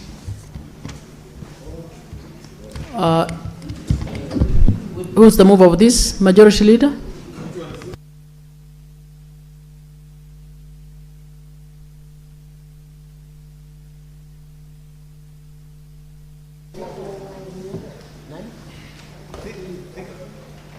Thank you, Madam Speaker. Ideally, this is a motion of the minority side, but since my counterpart is not in the House, I can offer to assist him. But I'm wondering why Senator Wambua is not rising to do this, and he's a substantive deputy. No, I was just called, Mr. Speaker, Madam Speaker, I was told the Senate Majority Leader. That's why I responded. Ideally, this is Senator Wambua's work that I'm doing, Mr. Speaker, Madam Speaker. Proceed, Senator Majority. That is fine. Okay, Senator Wambua, you've heard, eh? Madam Speaker, that notwithstanding, I rise to move the following motion, which is a reconstitution of select committees of the Senate. That notwithstanding the resolution of the Senate made on 12 February 2025, 2nd December 2025, and 17 June 2026, on the approval of senators to serve in the various select committees of the Senate, A, pursuant to Standing Order 197, 199, 228, and the fourth schedule to the standing orders, the Senate approves the following senators nominated by the Senate Business Committee to serve in the standing committees of the Senate as follows. 1, Standing Committee on Agriculture, Livestock and Fisheries, Senator Edwin Sifuna to replace Senator Beatrice Ogola. Standing Committee on Energy, Senator Beatrice Ogola to replace Senator Moses Kajwang. Standing Committee on Health, Senator Shakila Abdallah to replace Senator Joseph Giduku. Standing Committee on Information, Communication and Technology, Senator Moses Kajwang and Senator Beatrice Ogola to replace Senators Shakila Abdallah and Senator Hezena Lemaletian. Standing Committee on National Cohesion, Equal Opportunity and Regional Integration, Senator Godfrey Osotsi to replace Senator Beth Siengo. Standing Committee on Roads, Transportation and Housing, Senator Amida Kibwana to replace Senator Crystal Asige. Standing Committee on Trade, Industrialization and Tourism, Senator Enoch Wambua to replace Senator Hamida Ali Kibwana, pursuant to Standing Order 193, 194, 197, and 199. The Senate approves the following senators nominated by the Senate Business Committee to serve in the select committees of the Senate as follows. 1, County Public Accounts Committee, Senator Joseph Kiduku and Senator Justice Stewart Mazayo to replace Senator Jones Mwaruma and Senator Edwin Sifuna. County Public Investments Committee and Special Funds Committee, Senator Jones Mwaruma and Senator Hezena Lemaletian to replace Senator Eddie Okech and Senator Godfrey Osotsi. Mr. Speaker, this is, my apologies, Madam Speaker, this is a routine reorganization of the committee. Ideally, this is a matter that should have been handled by my colleague, my counterpart, the leader of the minority. But he's not in the House this afternoon, Mr. Speaker. And therefore, I'll be transacting this on his behalf, because I can see he has made quite a raft of changes. And I want to believe, as leader of the minority side, this is done, Mr. Speaker, to infuse new energy into certain committees, move certain competencies into different places, Mr. Speaker, as expected, Mr. Speaker. Mr. Speaker, Madam Speaker, I had requested that there should be a detector at the door for colorless liquid, Mr. Speaker, Madam Speaker, and I think increasingly there is a need for the same. This matter, Madam Speaker, I have seen also certain reports. For example, I saw, I don't know if it was fake news or genuine news, and I haven't had the opportunity to ask my colleague, Senator Crystal, whether it is true. I saw a caption somewhere saying that she had been removed for a committee for proposing something. I'd wish to believe that that is fake news. I don't think she said that, Madam Speaker, but the world is such as it is, because I doubt if a member can be removed from a committee for proposing something, because in any case, Madam Speaker, to propose any legislation, one, you don't have to be a member of any committee. You can propose legislation on any matter. And second, and most importantly, to progress a particular legislation, you need the support of nearly more than half the delegations of the House, Madam Speaker. So it's not a simple matter as just serving in a particular committee. No.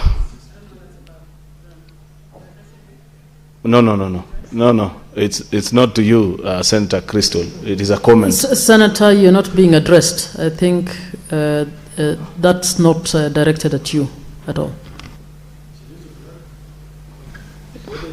Well, there'll be opportunity to speak, I'm and sure. I'll give Senator Christola an opportunity to have a... That will be better. Then she can clarify whether she said that or it's just the usual fake news that we see online about this House on many other matters. Therefore, Madam Speaker, I wouldn't wish to be long at this. I beg to move and request the Deputy Minority Whip, the Senator for Migori, Senator Eddie Okech, to second. I thank you, Madam Speaker.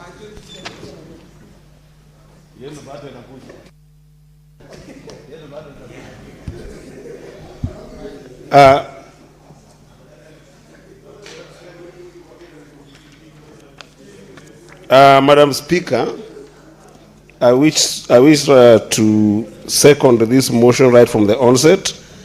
I think it is quite self-explanatory, in the sense that moving of some of these committees is not only about making some committees effective, as majority has indicated. It's also to allow some members also have some experiences in some committees, because I do believe that all members in this House are endowed with the talent to make sure that they can contribute to all committees. Of course, there are some members who are more experts than others in some committees, but as members, we can speak of a variety of issues in the committees that we have put. And I want to appreciate members for having contributed heavily and immensely in the committees that they have been able to serve in this House since they came to this House. But I think that there are some committees that will be important for some members also to be able to actually have just experience on a variety of issues. Because in some committees, to be honest, there are issues that you deal with that affect a number of counties, Madam Speaker, in a certain way that just hits differently. So I want to give an example, Madam Speaker, in the context of what majority has talked about, that the members of the public might feel like maybe there's a purge on certain individuals for action or position on some issues. Actually, it isn't. For instance, Madam Speaker, you know very well that in this House, I've had the pleasure, and I say this with a lot of humility, to serve as the chair of Roads and Transport. And I've also had the pleasure to serve as the vice chair of CPIC.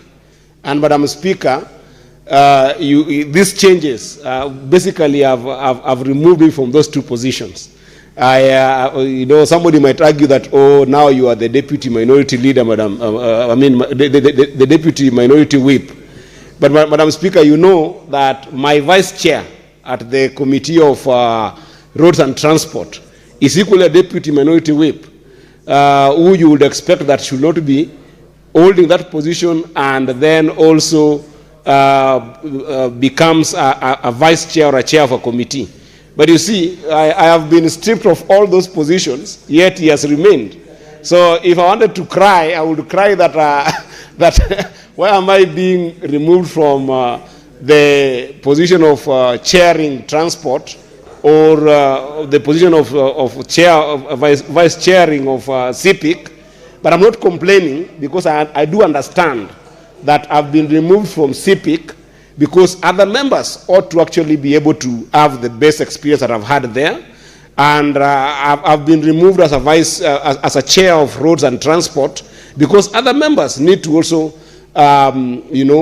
experience the same kind of, work and experience that I've had in this opportunity. And somewhere like CPIC, I would have wished that as many members experience CPIC as much as possible, which is why I've actually happily left that committee, because that committee is where I've had a lot of experience in terms of dealing with hospitals in all the counties.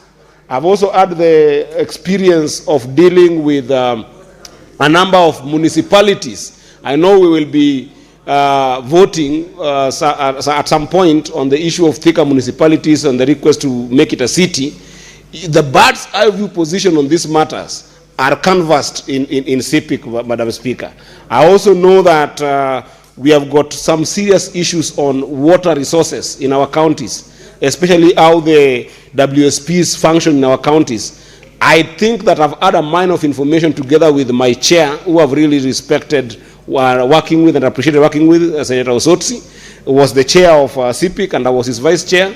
Both of us, the country should know that we have both been removed, not just from the committees, but also from the positions, Madam Speaker. So it's very important that, Madam Speaker, this shift. Senator Eddie, do you want to be informed by Senator Osotsi? Madam Speaker, I've had a lot of information by Senator Osotsi when you are serving. Just say no, committees. yes. So I think he will inform me better when he's contributing.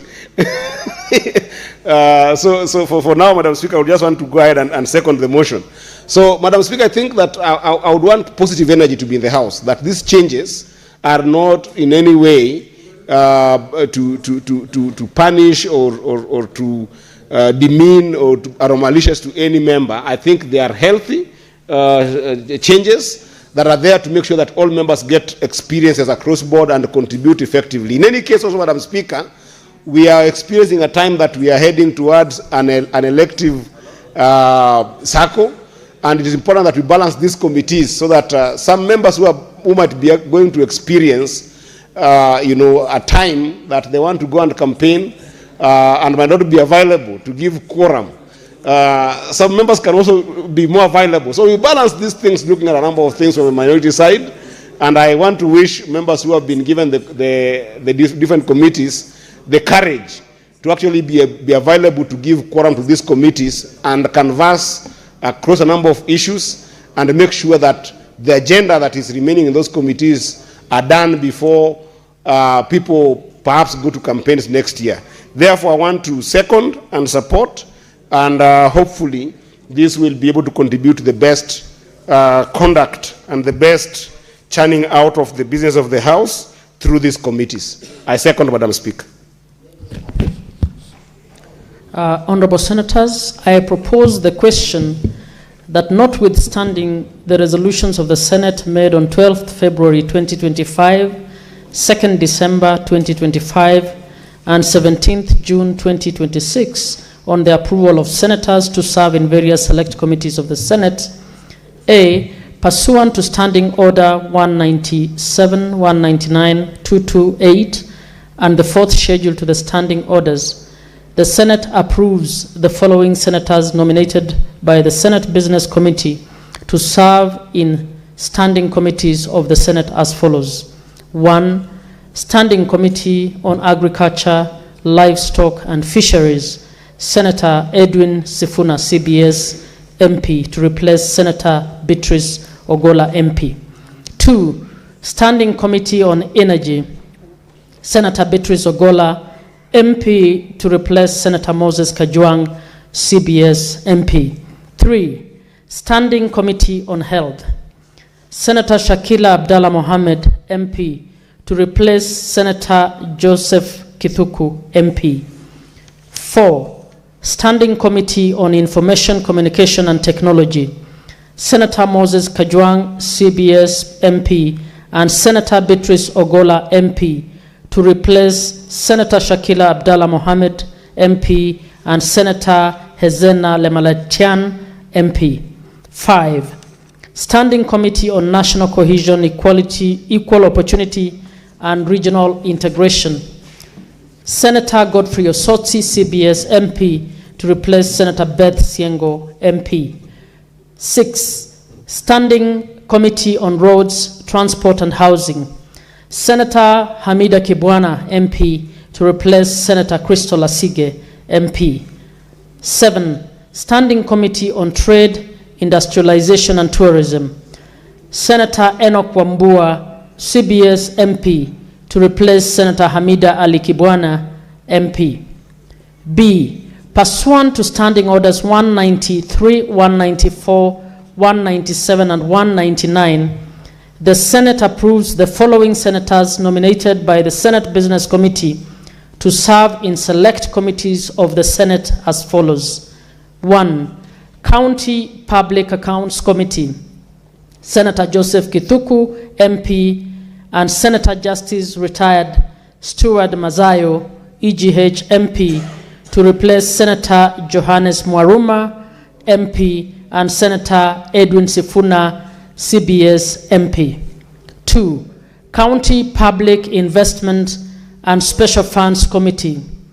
Senator Jones Mwaruma, MP, and Senator Hezena Lemeletian, MP, to replace Senator Eddie Okech, MP, and Senator Godfrey Osoti, CBS MP. I will now call upon, I'm proposing to call upon maybe 3 on either side to... I have made the decision that I will give opportunity for contributions to a few people on either side. Senator Christola Sige, I'll begin with you.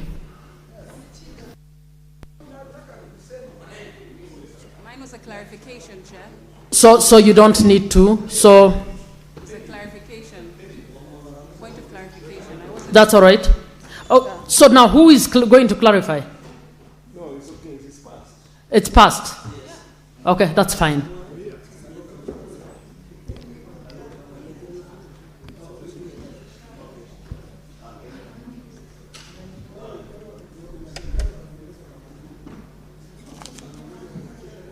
Who is there?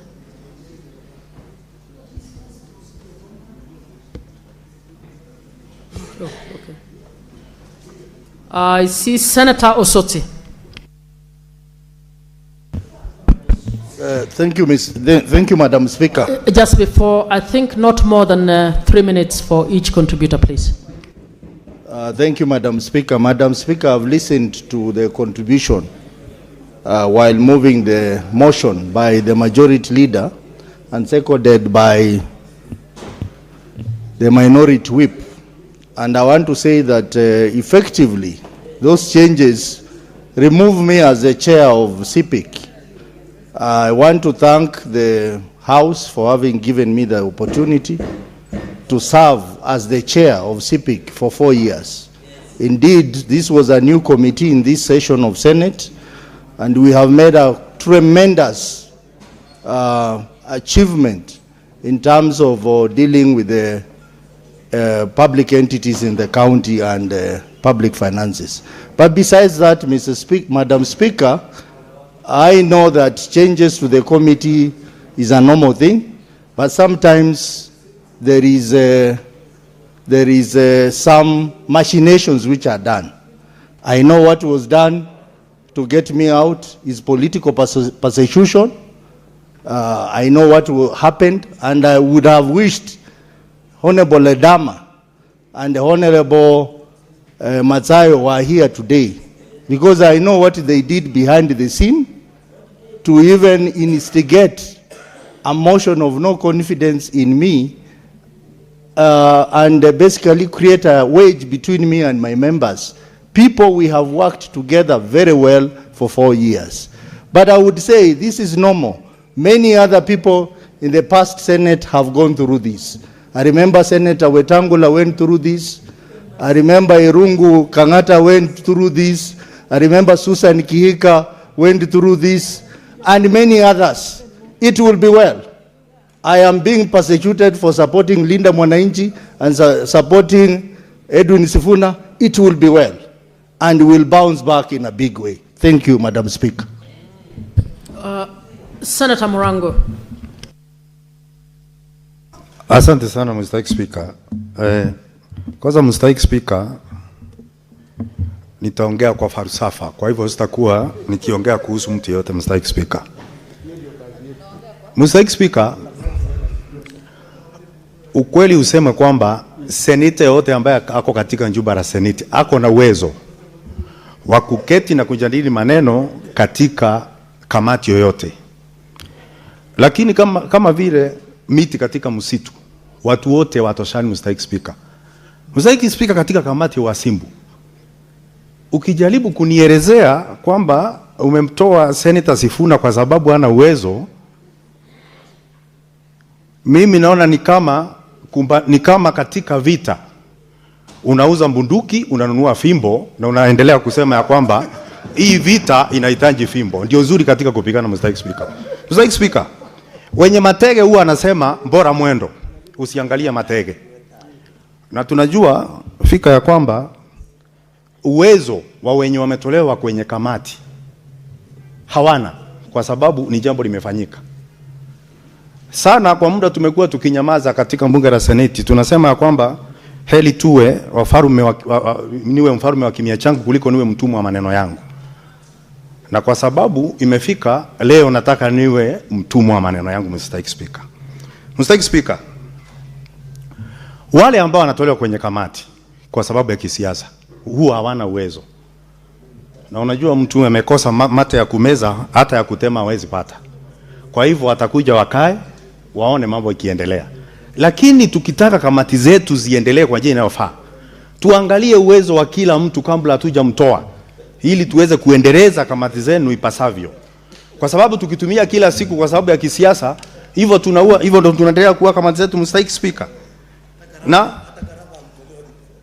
Na nataka niseme hivi, unajua Mr. Speaker, nataka ulinzi. Unajua kiongozi walio wengi hapa naona ananifokea. Nataka niseme ya kwamba tunajua hakuna kitu tunabadilisha hapa. Na sisi kama sisi ambao tulianzia, tushaamua tena hatutahangaika sana na rangi ya chai. Utamu wa chai ni sukari, tutaitafuta mahali pengine. Mr. Speaker, na wewe. What's your point of order?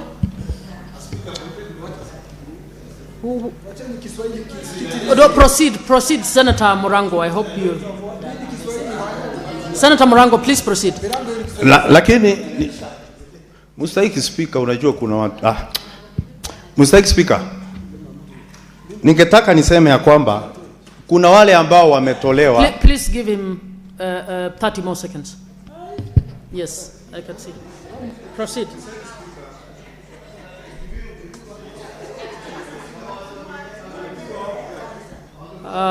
Clerks, please give him 30 more seconds to. Falsafa.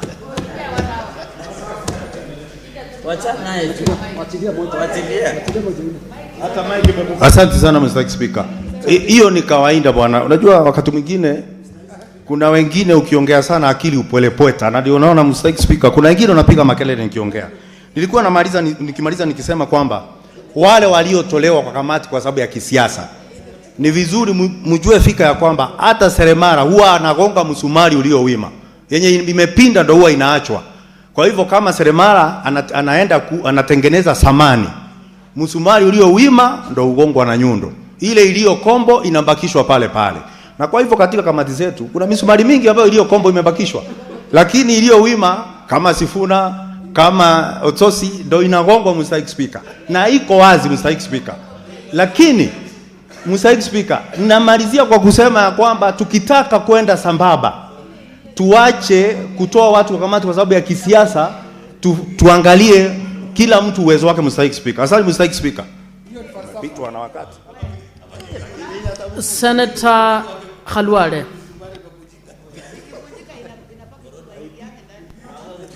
Thank you, Madam Speaker. Madam Speaker, we should ask ourselves whether we are simpletons or we are indeed distinguished senators. Mr. Speaker, to allow the leadership of this House to weaponize constitutional positions in Parliament, we are failing.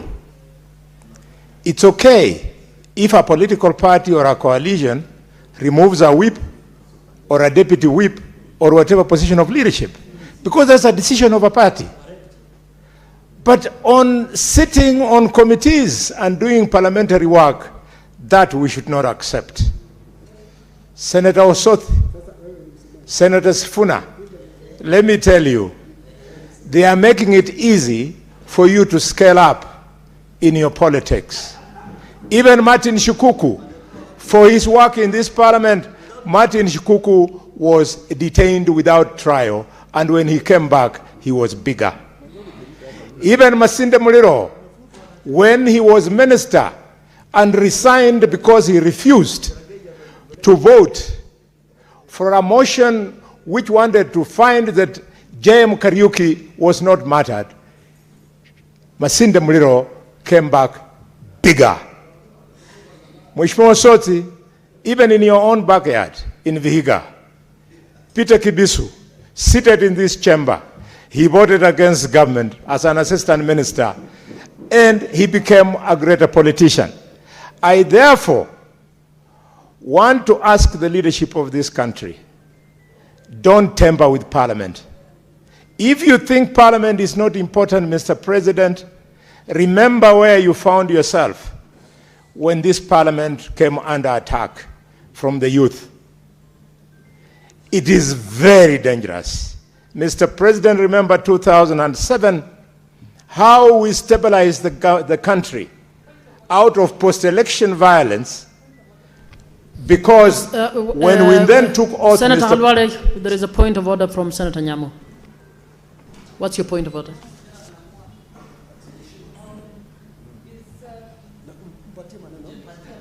Give her the mic. Madam Speaker. No, let her explain herself, please. Is order, please. Crystal Asige, can you... Senator Nyamu, can you just proceed? Can you please protect me from Senator Crystal Asige, Madam Speaker? Senator Asige and Senator Nyamu, point of order. The point of order by Nyamu has not even begun. Can you begin? Madam Speaker, is Senator for Kakamega, Senator Boni Halwale, in order to stand before this House and address the President, who is not part of this House, who has nothing to do with the changes in committees, and who may not even be aware of what we are debating here today? Is he in order?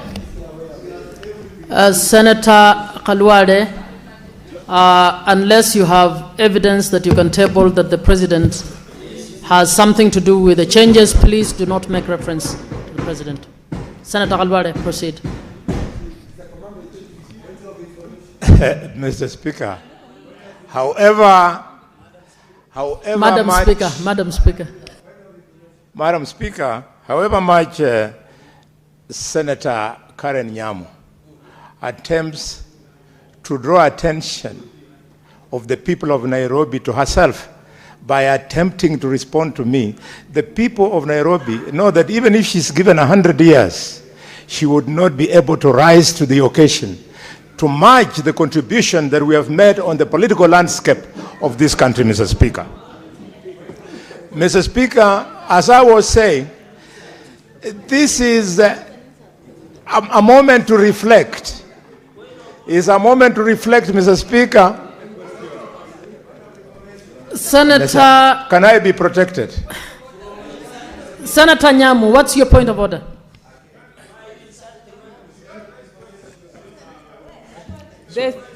Madam Speaker has ruled. Madam Speaker has given me the mic. Madam Speaker, Boni Halwale is using this House to insult and intimidate women. And I want to know, and it is such a shame, he did that to Senator Tabitha another time. Today it is me. Address yourself to the issue that I have raised. Leave me alone with my people of Nairobi. They are not a subject. Okay, Senator Nyamu, I wish you would have raised that as a proper standing order, asking him to withdraw what he said. Senator Halwale, Senator Nyamu, please sit down. Senator Halwale, kindly desist from that line of argument that casts aspersion on the capability of any senator in here as you proceed. Thanks. Thank you, Madam Speaker. Madam Speaker, much respect to your guidance and much persuasion on the part of Karen Nyamu that I can't harm her in no way. But she cannot interrupt my flow of thought and expect to get away with it. just like that. Mr. Speaker, Madam Speaker, I was saying that in 2007, when fighting was on, Speaker Marende allowed us to take oath as members of parliament. And at around 11:45, after we had started taking oath, fighting went down because parliament is important.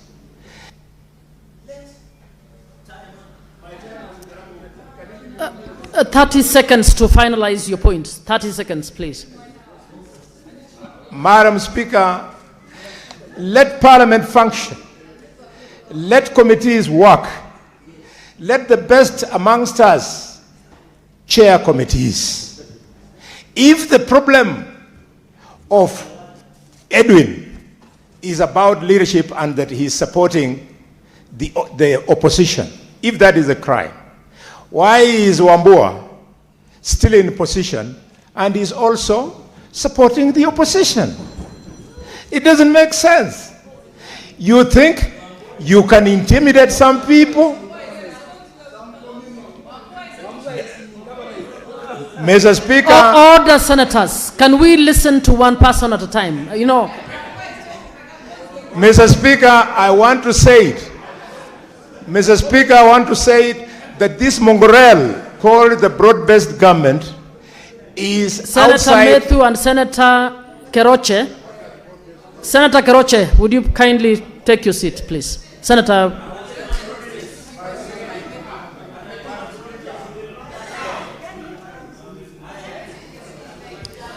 Senator Mogeni.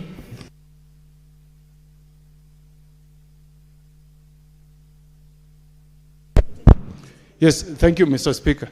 Mr. Speaker, sorry, Madam Speaker. Madam Speaker. Yeah, in principle, Madam Speaker, no senator should rise on his feet to oppose the shifting of members from one committee to the other. But, Mr. Speaker, Madam Speaker, I want to make an observation that our Constitution, in Article 124, decreed that Parliament will pass standing orders for the orderly discharge of the business of the House. Madam Speaker, pursuant to that power donated to Parliament by Constitution, we have enacted Standing Order 197. And Madam Speaker, let's be candid. Let's be candid. For the future generation, we are not opposing anybody who has been shifted from one committee to the other. But for the future, Madam Speaker, that standing order states that our business committee will do those changes after consulting the political parties. And consultation of political parties means that you consult the entire membership of that side. So, Madam Speaker, as we approve this motion, let us learn the motion. Let us learn, Madam Speaker, from the text that is in the Constitution. What we have been told, yes, Madam Honorable Speaker. Senators. Madam Speaker. Honorable ML, you know you are a leader in My this House. my time is running, Madam Speaker. You will give Senator Mogeni 1 more minute. Yes, please. You know, Madam Speaker, these citations that have been made to us by Senator Galwale informed the drafting of our Constitution, 2010 Constitution. If you read, no, Senator Cheruyot, I'm on the floor. I refer you to Article 91 of the Constitution that guides how political parties should behave. If you read Article 91, you have the Constitution there, open it and read it. Madam Speaker, the Constitution says that political parties, Article 91F, 1F, political parties must respect human rights and fundamental freedoms. Is there in the Constitution? Madam Speaker, there should not be any punitive actions from a political party because anybody is trying to exercise his fundamental freedom. You know Senator Cheruyot, when you were here in the last parliament, you are subjected to the same mistreatment. And we should draw a line. We must set standards Senator Commissioner Korir. We should set standards. I can go to the answer and see and Senator bring out Commissioner Korir, order. So, Mr. Speaker, Madam Speaker, we should not. We should, Madam Speaker, we should relax. Nominated Senator. Senator Commissioner Korir, it will be very sad for me to throw you out. Please don't. No, finalize, Senator Mogeni. Yes. So you know, Madam Speaker, we say these things so that in the next Parliament people can remember that we pointed out.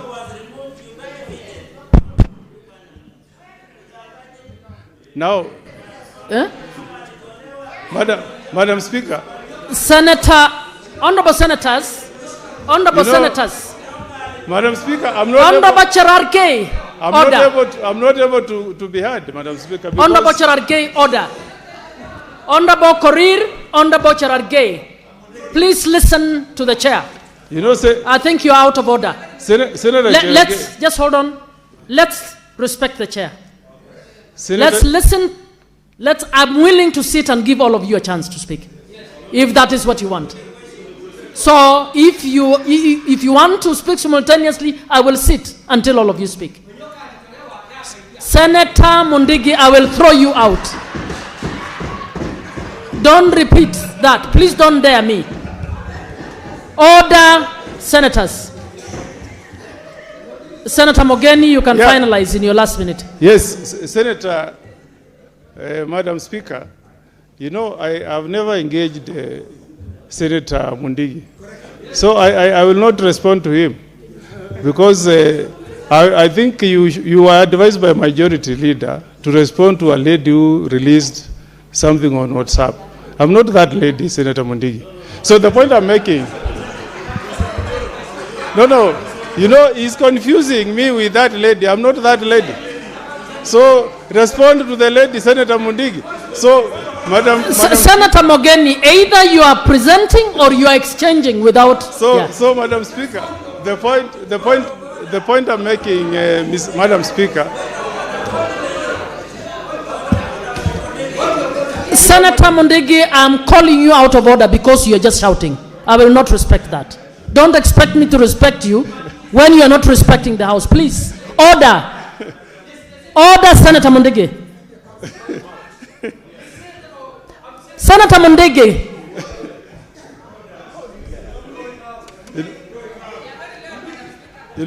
Please give me. Madam Speaker. I don't. You don't need to throw him out. He's my good friend. Allow him to sit. I've not complained on his conduct. Senator Mundigi, if I hear one more thing from you, I'll actually throw you out. Can you finalize, Senator Mogeni, please? Senator Nyutu.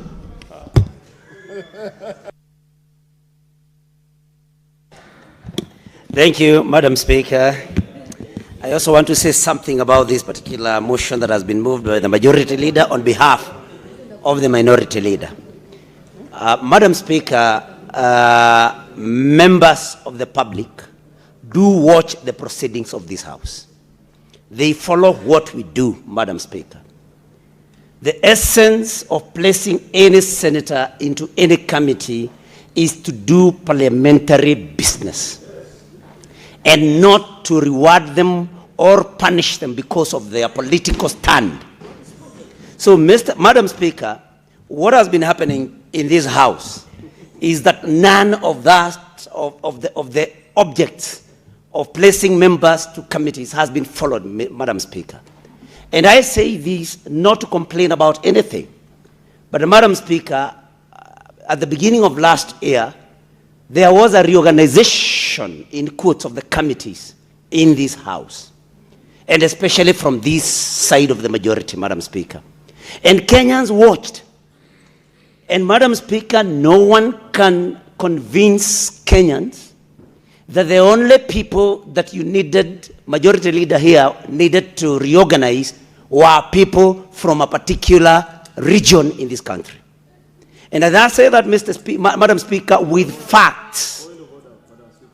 Senator Majority Leader, what's your point of order? Please freeze my time, Madam Speaker. I want to advise Senator Nyutu to first be calm about this. because this is about committees. Unfortunately, this is committees on the minority side. Senator Majority, go Yes. to the point of order, please. Yeah. Madam Speaker, surely I am being harassed by a heckler in the House. You are not protecting me. You are pushing me.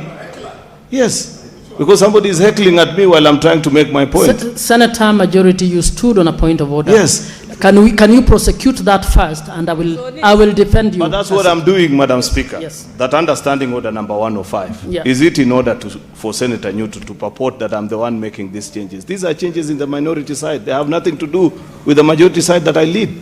I only did the motion because the minority leader is not in the House. Senator Newton, to the extent that you are attributing these changes to majority leader, you need to withdraw that. Madam Speaker, I have a lot of respect for the majority leader, and he's a very smart brain.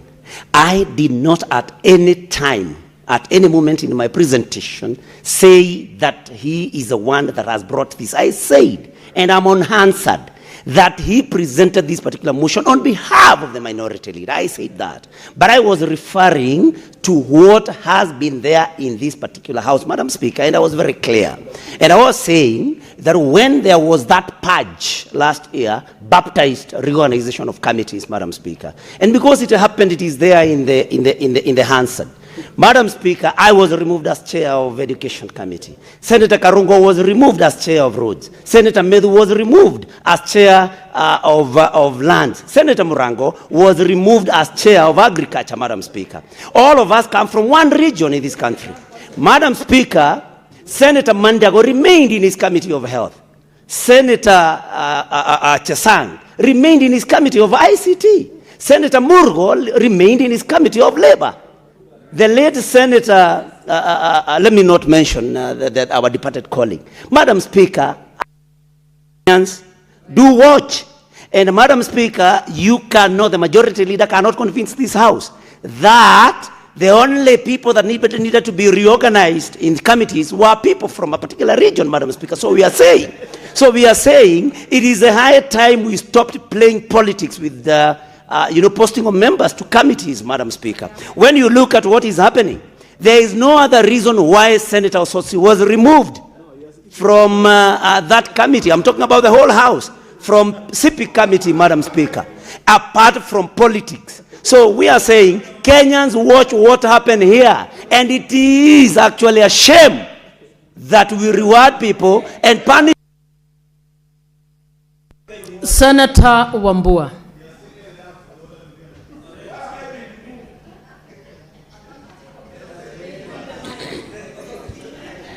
Finally, Madam Speaker, the Deputy Minority Leader gets an opportunity to speak. Senator Newton, can you listen in silence? Yeah. Madam Speaker, I said, and this was meant for all of us, but specifically for Senator Cheruiyot, that finally the Deputy Minority Leader gets an opportunity to speak on changes on the minority side. Madam Speaker, I will say only two things, and I will sit down. Only two things. One, I want to address this motion and the way it was moved and the way it is being processed. Madam Speaker, I want the majority leader, when he retreats, to ask himself whether what he has done is something that he will be comfortable with after the fact. That is moving committee changes belonging to the minority side when there is a leadership of minority in the House. That he can reflect on later and deal with it later. Madam Speaker, on the issue of the changes, Madam Speaker, let us commit ourselves as senators, because we still have some time to do work in the Senate before the next election, that the movement of members from one committee to the other must be done always on a need-to-do basis. The Speaker, we can say what we want to say here, we can argue, we can fight, we can insult each other if we have to, but Madam Speaker, the fact remains that people out there are watching what is happening in the Senate. To assume, Madam Speaker, that we are making changes because we are moving competencies, Madam Speaker, it's okay. We can convince ourselves that that is what we are doing. The public out there, whom we serve, we are not here on our own. We serve the public. The public out there, maybe they have a different story. Madam Speaker, I wish all the members that have been nominated to serve in the different and various committees all the best. And let's apply ourselves into those committees and do our job. But we know that we have a date with destiny very soon. I thank you, Madam Speaker. Honorable Senators, I had said I'll give three to each side. I now would like to call the mover to reply, please. Madam Speaker, there are too many philosophers in the House this afternoon. They are quoting time, seasons. These are the times and the seasons of politics, Senator Boni Halwale. And I learned them from you.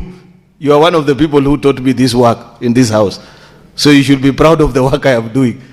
It is not a difficult, it's not an easy job. Senator Wambua, my good friend, you saw very well how much I tried to request that you be allowed to move the motion, because it's a motion of the minority side. But then I was directed by the Speaker. I'm just a humble servant of this house, Senator Wambua. Surely what more was I supposed to do? Madam Speaker, I really want to say, no colleague, Mr. Speaker, no colleague lacks the competence to serve in any committee. I have held that belief. And by the way, this is now the serious me. Forget about what I was saying earlier. I have served in so many committees during my time in this house, and I don't consider any committee to be inferior to another. That's my personal position. At my most serious, Madam Speaker, I have never come to understand this fascination that sometimes members have with certain specific committees, unless for reasons that are beyond my understanding and that of the ordinary people. I believe as a senator, you should be able to serve any committee. In any case, Madam Speaker, I pointed out earlier that if you want, for example, to progress anything, a topic of your passion, a particular thematic area that you feel so strongly about, Madam Speaker, you will still have to convince the entire House, including the committee. So it's not just a matter of that you must be in a particular committee to prosecute certain agendas, Madam Speaker. So I want to request colleagues that let us embrace these changes. They happen every now and then. If for one reason and the other, you must also understand where leadership is coming from on this matter. You have members that you must balance. Everybody feels that they must serve in a particular committee. So when you're given a chance to serve here and there, these things happen. Indeed, Senator Mogeni was being reminded this afternoon. He was trying to be philosophical. But then members reminded him that when Senator Onyonka was removed from PAC, it is him who benefited. Why is he so quick to forget,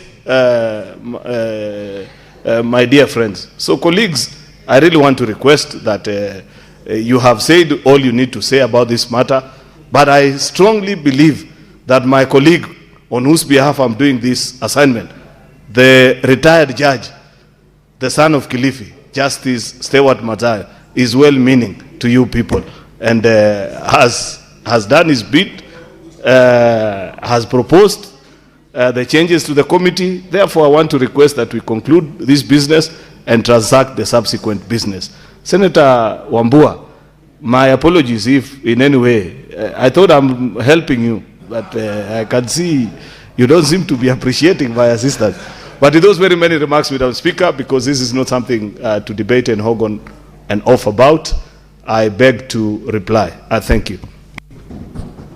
Honorable Speakers, pursuant to Standing Order 84.1, I wish to make the determination that this matter does not affect counties and put the question. Honorable Senators, I put the question that notwithstanding the resolutions of the Senate made on 12th February 2025, 2nd December 2025, 17th June 2026 on the approval of senators to serve in various select committees of the Senate, A, pursuant to standing orders 197, 199, 228, and the fourth schedule to the standing orders, the Senate approves the following senators nominated by the Senate Business Committee to serve in standing committees of the Senate as follows. 1. Standing Committee on Agriculture, Livestock and Fisheries, Senator Edwin Sifuna, CBS, MP, to replace Senator Beatrice Ogola, MP. 2. Standing Committee on Energy, Senator Beatrice Ogola, MP, to replace Senator Moses Kajwang, CBS, MP. 3. Standing Committee on Health, Senator Shakila Abdallah Mohammed, MP, to replace Senator Joseph Kithuku, MP. 4. Standing Committee on Information, Communication and Technology, Senator Moses Kajwang, CBS, MP, and Senator Beatrice Ogola, MP, to replace Senator Shakila Abdallah Mohammed, MP, and Senator Hezena Lemaletian, MP. 5. Standing Committee on National Cohesion, Equal Opportunity and Regional Integration, Senator Godfrey Osotsi, CBS, MP, to replace Senator Beth Siengo, MP. 6. Standing Committee on Roads, Transport and Housing, Senator Hamida Kibwana, MP, to replace Senator Crystal Asige, MP. 7. Standing Committee on Trade, Industrialization and Tourism, Senator Enoch Wambua, CBS, MP, to replace Senator Hamida Ali Kibwana, MP. B.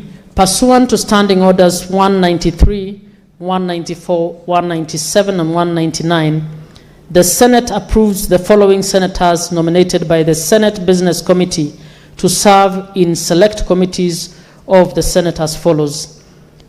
1. County Public Accounts Committee, Senator Joseph Kithuku, MP, and Senator Justice Retired Stewart Mazayo, EGH, MP, to replace Senator Jones Mwaruma, MP, and Senator Edwin Sifuna, CBS, MP.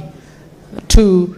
County Public Investments and Special Funds Committee, Senator Jones Mwaruma, MP, and Senator Hezena Lemaletian, MP, to replace Senator A.D. Okech, MP, and Senator Godfrey Osotsi, CBS, MP. Will as many as are of that opinion say aye? Aye. Will as many as are of the contrary opinion say nay? Nay. The ayes have it. Next order.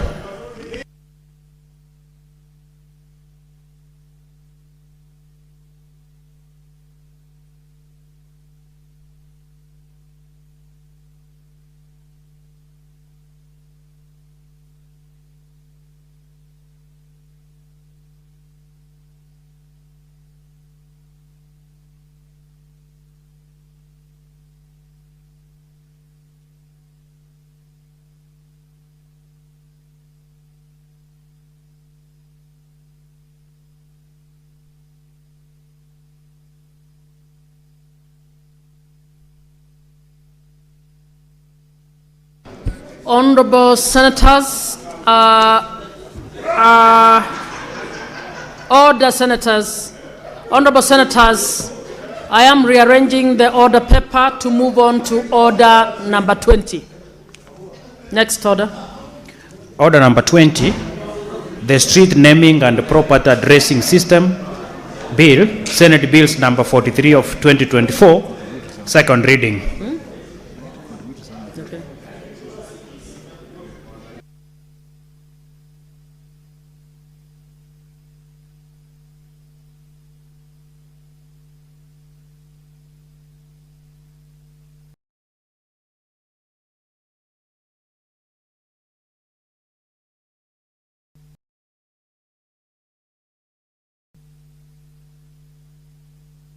Senator Dulo.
Which number is it?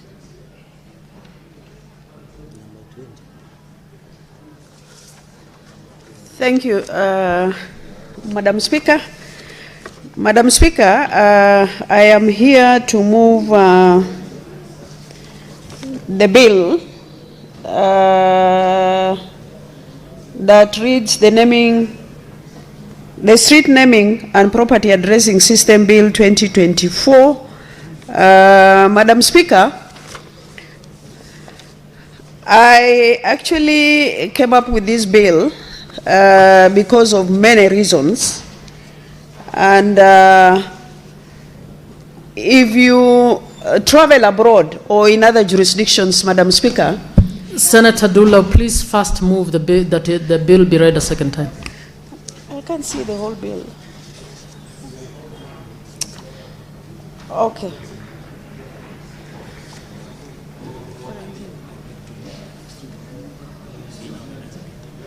Doesn't make much difference. Thank you, Madam Speaker. The Street Naming and Property Addressing System Bill, Senate Bill number 43 of 2024, second reading. Madam Speaker, the reason why I came up with this bill is because I have actually visited many jurisdictions where when you reach the airport, somebody will ask you, where are you going to stay?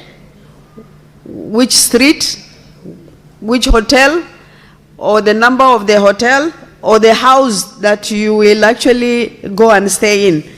And I thought this is equally very important in our country because we have so many challenges, Madam Speaker, and I thought this bill will solve so many problems that we have in our country. And that is the reason why I came up with the bill.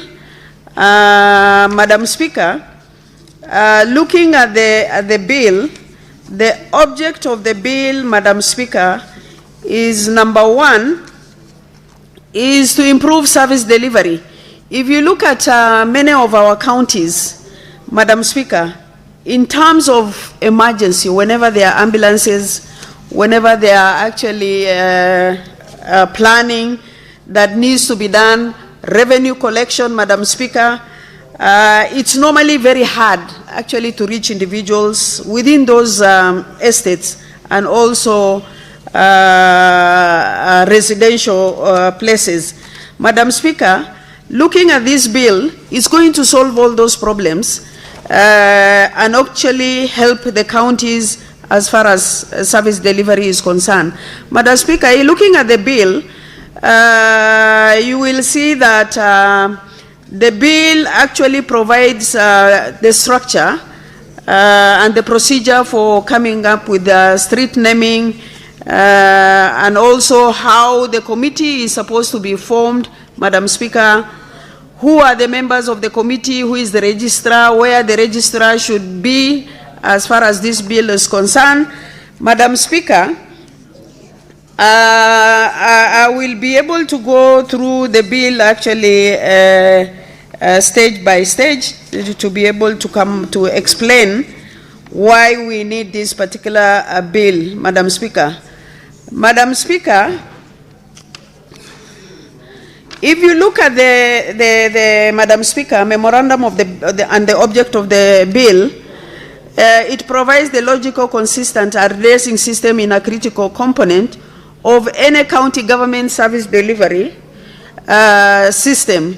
In particular, it encourages and enables e-commerce, ease identification of streets and public places, improves emergency response services, enhances the management of settlement and development in the areas, and improves revenue collection. An addressing system therefore provides a platform to facilitate other county government functions, such as county planning, the need for a functional addressing system, and a dedicated team to ensure its enforcement and maintenance, therefore cannot be gainsaid. In this regard, the main object of the bill is to provide for procedures and guidelines for creating a county addressing system, and for this purpose, naming and addressing of streets and public places is in counties. The bill will therefore improve service delivery at the county level and will aid in modernization of the counties, and the bill will also help in preserving the history and heritage of counties and serve as a means of honoring persons who have made significant contribution to the history, culture, image, and development of the country. Madam Speaker, you will see that currently the manner in which actually street naming and honoring of heroes are done is haphazard. There are no procedures followed. But this particular bill provides guidelines on how actually those procedures should be followed, and where they feel that the name is not appropriate, there are procedures that needs to be followed to make sure that culture, heritage, and all those standards are actually kept, Madam Speaker. Madam Speaker, if you look at the bill, the first part is on interpretation. Then if you look at the second part, that is section 3, is the object and the purpose of the bill, or rather of the act once it is signed. Madam Speaker, then we have section 4 that talks about the scope of the act, which will actually apply to any person dealing with matters relating to addressing or custodian of the address data in Kenya. So there is data that is going to be kept as far as that information is concerned, to avoid replication and also duplication of numbers in residential areas, Madam Speaker. There are also guiding principles that are provided for under section 5. The discharge of the function and act shall be guided by the principle and values set out in Article 10, 31, 43, 60, and 232 of the Constitution, and the guiding principles of the Act shall be inclusivity and participatory governance of the addressing regulatory framework that we need to put in place, Madam Speaker. Madam Speaker, part 2 of the bill establishes institutional framework on national addressing system. Madam Speaker, we don't have any policy or legislation currently governing as far as addressing and also street naming is concerned. Article 6 of the same act establishes the National Addressing Council. Madam Speaker, section 7 provides for the functions of the council that is supposed to be established to carry out this particular responsibility. Then section 8 of the act of the bill, Madam Speaker, provides for the conduct of the business and affairs of the council, reports by the councils once they sit and make deliberation. Madam Speaker, section 11 actually provides where the headquarters of the street naming and addressing is concerned, which is supposed to be in Nairobi. Then section 12 provides for the qualification for the appointment for a person to be a registrar as far as street naming and addressing is concerned. Madam Speaker, section 14 also provides on how the registrar should be actually removed from the office. Then the office of the registrar, section 15, the functions of the registrar. Madam Speaker, section 18 of the Act also provides how the address is supposed to be allocated by the same committee. Madam Speaker, part 4 or 5 of the bill establishes the County Addressing System Committee, because this has to be cascaded down to the county level. Madam Speaker, there is establishment of every county, a County Addressing System Committee, where the committee shall consist of the County Executive Committee member responsible for the communication, urban development, roads and planning, who shall be the chairperson of the committee, then followed by the County Public Service Officer with knowledge in information and communication, and the rest is followed actually, Madam Speaker, in the bill.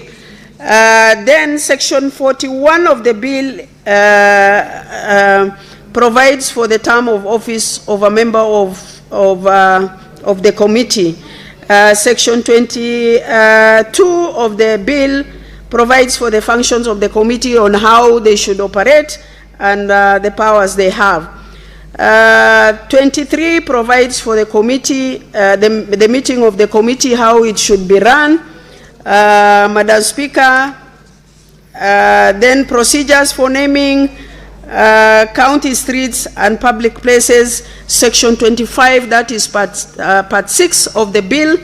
Madam Speaker, guidelines for naming the county streets and public places is also provided for under Section 27 of the bill. Madam Speaker, Section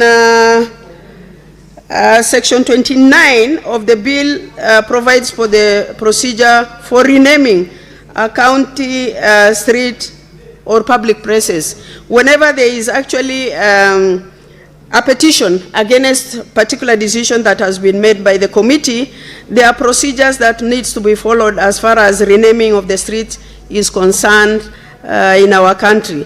Then 30 provides any developer who intends to create a private development shall submit a proposal. So whenever you want to actually submit a private development, you must actually provide a proposal to the committee that needs to look into it and provide proper guidelines on how that procedure should be followed. Part 7 is numbering of streets and properties. All properties to be numbered. So once this bill is ascended to and been put in operation, Madam Speaker, all the properties in the counties should be actually numbered, and that has to be kept by the registrar. Then Section 32 of the Land Registration Unit establishes under Section 6 and Land Registration Act shall advise on registration units to be advised on number 3 of 2012, Madam Speaker. Then Part 8 provides for miscellaneous provision of the Act, which provides for the county addressing plan. Then the titling also has to be aligned actually to the properties that are supposed to be given the numbers as per Section 34 is concerned. Intergovernmental consultation meetings must be held for the purpose of this particular bill, Madam Speaker. Then Section 37, the Cabinet Secretary in consultation with the Council of Governors and the authority shall establish regulation for the purpose of operationalization of this particular bill. Madam Speaker, if you look at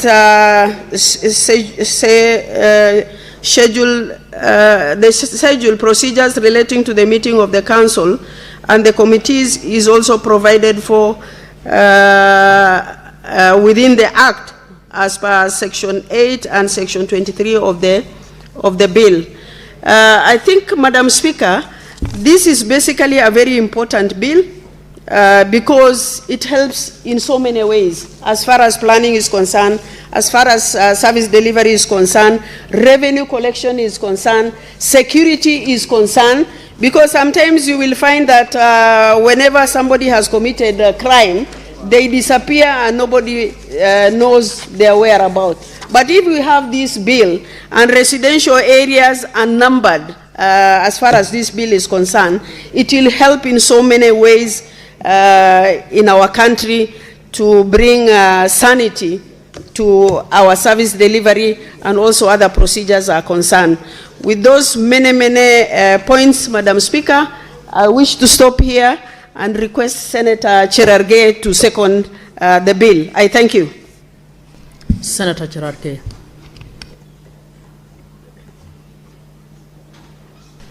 Thank you, Madam Speaker. I think the distinguished senator of Isiolo and ranking member of the Senate.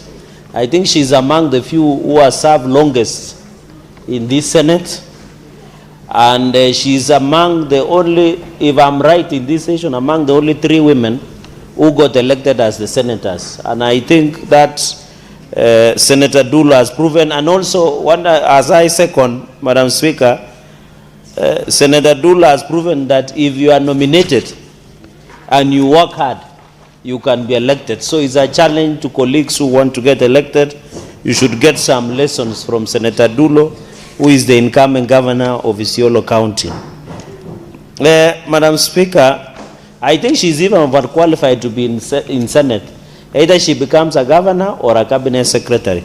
Madam Speaker, the street naming and property addressing system bill is just basically, Madam Speaker, you know this is the only country where you still use language and sign to trace my home, to trace your home, to trace an hospital, to trace a school, to trace a fire engine, to trace a government service, asking around like a gossip. Do you know where so-and-so lives? Do you know where the hospital lives? We have not properly done what we call a national addressing system. What it means, Madam Speaker, and you know you are well-traveled, a number of colleagues have been lucky to travel, and you can appreciate when you are in Europe and America, when you say address this road, number this, you can get that individual person or a facility or an infrastructure. And I know Senator Chesang is also well-traveled, although he mostly goes to Dubai, but he knows also in some of those areas. You know, I think, Madam Speaker, you need in future to also organize Senator Cheburet to also travel. I know the farthest he has gone is Mogotio during court auctioning. So we need to travel so that you can see the address, Madam Speaker, so that when you come to your house, either, you know, you are a lady of many, you are a western and western region and Luo Nyanza area, we can come to your house and know that. That is basically what the law is all about. The issue is to increase efficiency, for one, for services, essential services, such as, Madam Speaker, my able senior sister has developed. You want to get an ambulance, you want to get a school, you want to get an hospital, Madam Speaker, you want to access essential services, Madam Speaker, it should be accessible. I think that is what this bill is trying to address, so that we can ensure that a national addressing system. I know in some areas in this city, you still have those addresses, especially in upmarket areas like Runda, like Karen, Madam Speaker, like Itusuru, like Igiri. But Madam Speaker, when you go to Muguru kwa Njenga or Muguru kwa Rupen, you must look for the local Mukasa.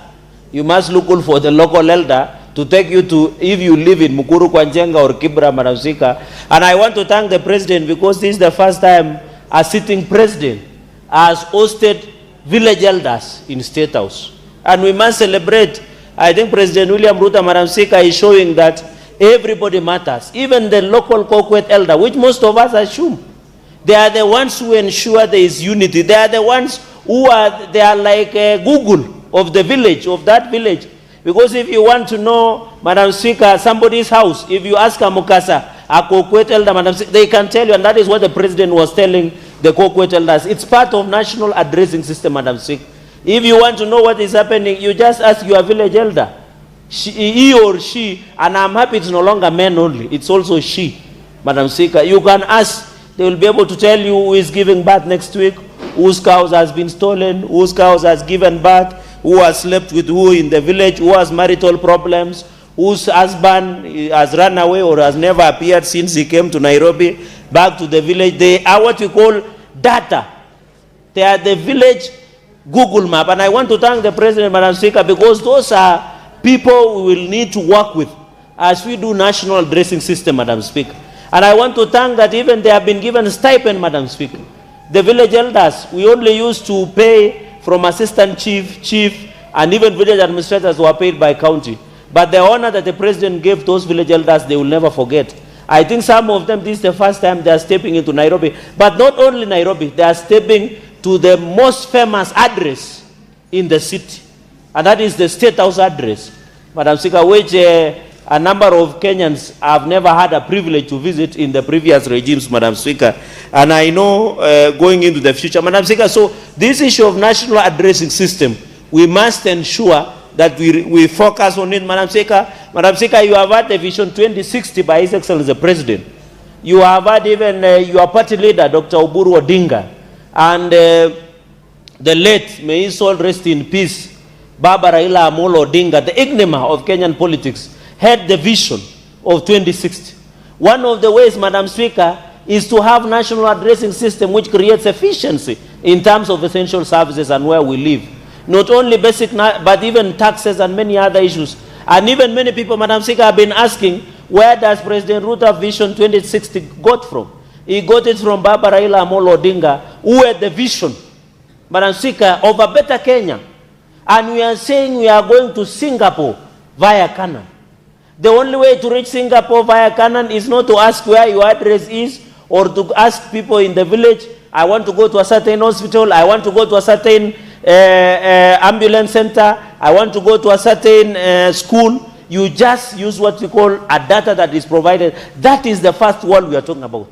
That is the Vision 2060 that the President is talking about. And I want to thank Baba Raila Odinga and President William Ruto for this vision, that we now need to have a conversation as a country on the future of this country.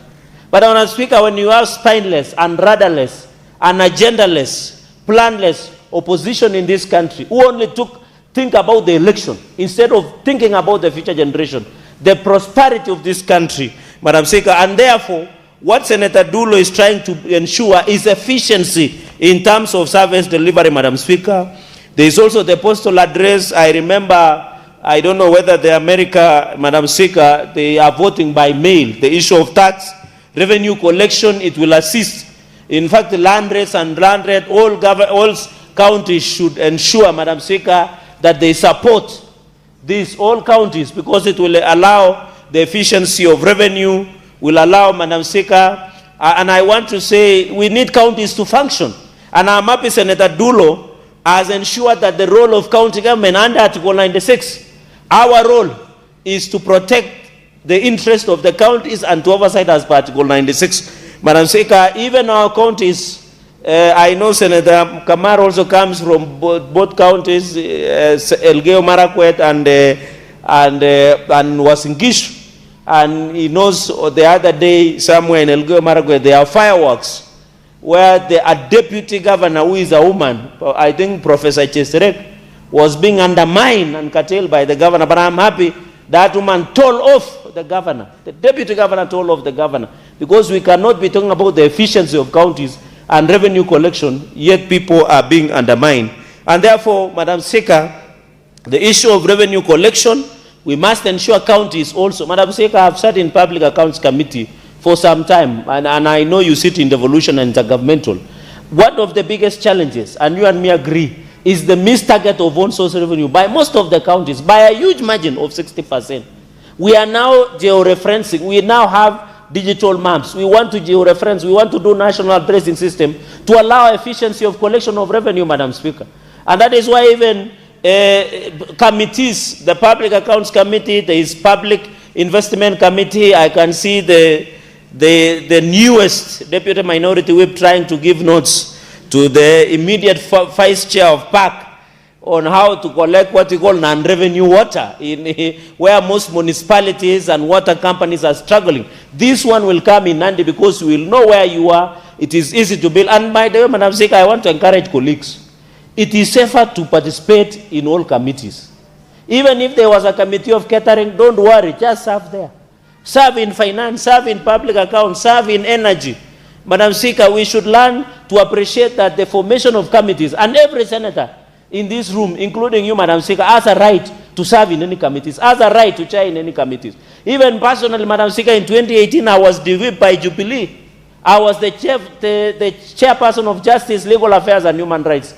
Madam Speaker, I have been the backbencher since then, but I don't find anything out of ordinary, because the interest I represent is on behalf of the great people of Nandi, Madam Speaker, where people brought you. You represent special interest in this country alongside Senator Karen and a number of colleagues, Senator Kamar, who was our deputy speaker.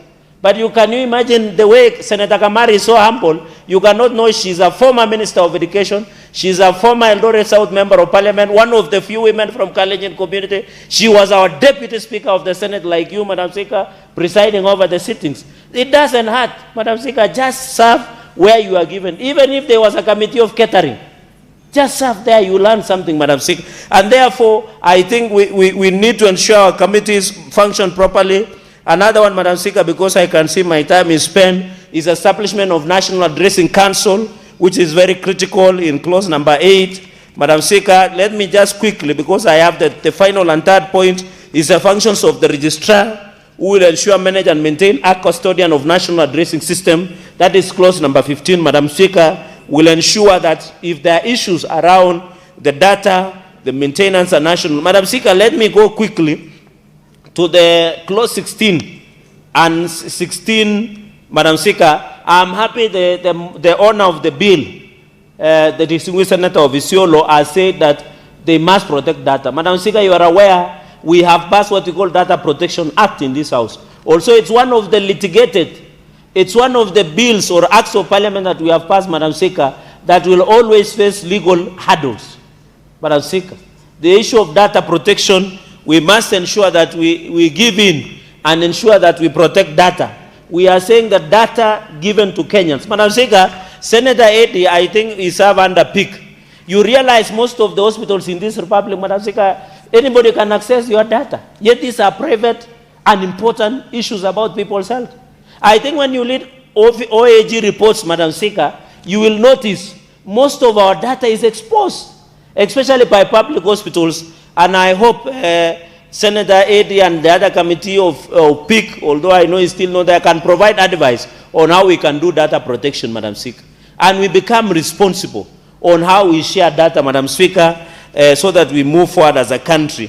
I think the establishment of county committees, Madam Speaker, in short, so that I can listen to colleagues also.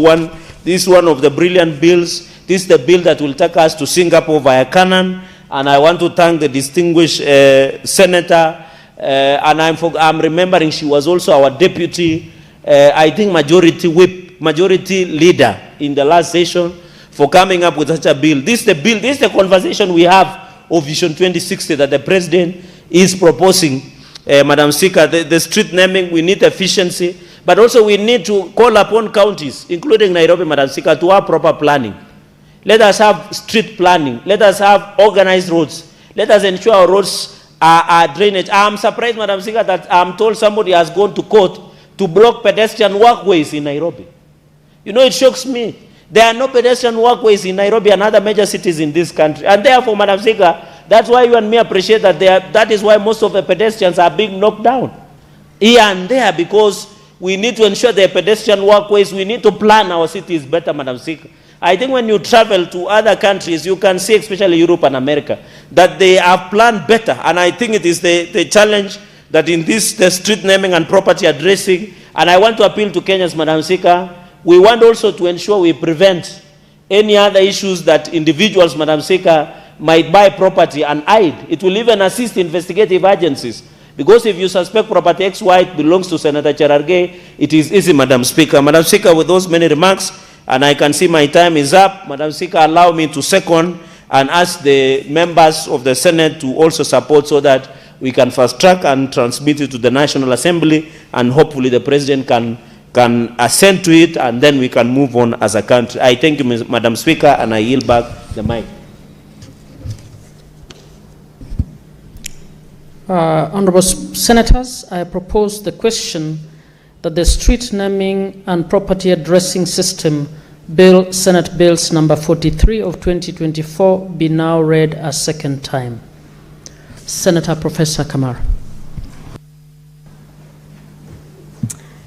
Thank you, Madam Speaker, for the opportunity that you have given me to support this very progressive bill by the Senator of Isiolo, Senator Fatuma Dulo. Madam Speaker, I rise to support this because I think we have a lot of challenges in this country. If you drive across this country at night, even shopping centers have not been labeled. So if you are lost, you give asking at every shopping center, you see somebody passing by, please, where am I? You give asking names because you are not able to tell. It's not all of us who have Google Maps. It's not all of us who are able to actually know directions, especially when you go to the interior. So this is just the beginning. I take this bill to be the beginning of organizing ourselves as a country. Organizing ourselves when it comes to the naming of our streets. And I like the objects of this bill, particularly the fact that we need to address, we need to appreciate the people who have worked in our counties. We know that we are supposed to have a building where we have the names of eminent people who have been in our counties, and that bill has not arrived from the National Assembly. It's been there for a long time, and we hope this one will not be wasted also. But when you look at the object, it's very clear that we need to create and manage a national address system, so that if an ambulance goes to pick a patient, they know where they're going. And they can now Google the right address. But currently, you talk of the street, Kenyatta Street in Eldoret, and you are asking somebody, do I start from the northern side of the street or the lower side of the street when you are looking for a building? So this is a very progressive bill. To be able to also give address of the buildings that we have. You talk of Kenyatta Avenue here. You ask for a saloon and you are told it's in Kenyatta Avenue. You have to ask more questions. Where in Kenyatta Avenue? Because there is no address that can tell you that you go to number 1 Kenyatta Avenue or you go to number 20 Kenyatta Avenue. This is going to simplify a lot of things. Madam Speaker, I went to school in the University of Toronto. Toronto is an amazing city which has streets that are parallel and diagonal. You have east-west streets, and they start from only one point. From that point, you can read east to the end, from number 1 to wherever it is. You can go, in fact, up to 20 kilometers on that one street. But they have labeled them number 1, number 2, right to the end. And when you are looking for a building, you're just looking for the number. Any taxi will take you where you want to go. The same thing to the north and the south. So that you start from the middle. In fact, interestingly, that middle area was where the University of Toronto itself is very close. So we knew we would never get lost. You cannot get lost in a city like that, like Toronto in Canada. This is what we need in Nairobi. You don't need to be asking everybody for where to go. We need to know if a chemist is in street number 1B, then you go to number 1B. So we need a very simple way of listing our streets or creating address for our streets. And this is extremely important. And it's more important not just for the essential services that we require, but also for people who want to visit. Our tourists, God save them, because when they're in the streets of Nairobi, they don't know where to go because they cannot name anything. So they don't know where to meet unless they're in a hotel.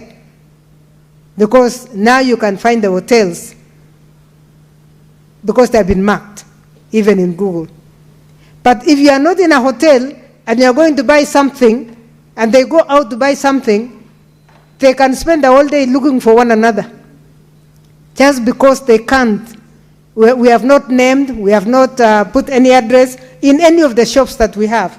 And that is really something. So establishing a framework for standardizing how we name our streets and in which and how we name we place our addresses is extremely important.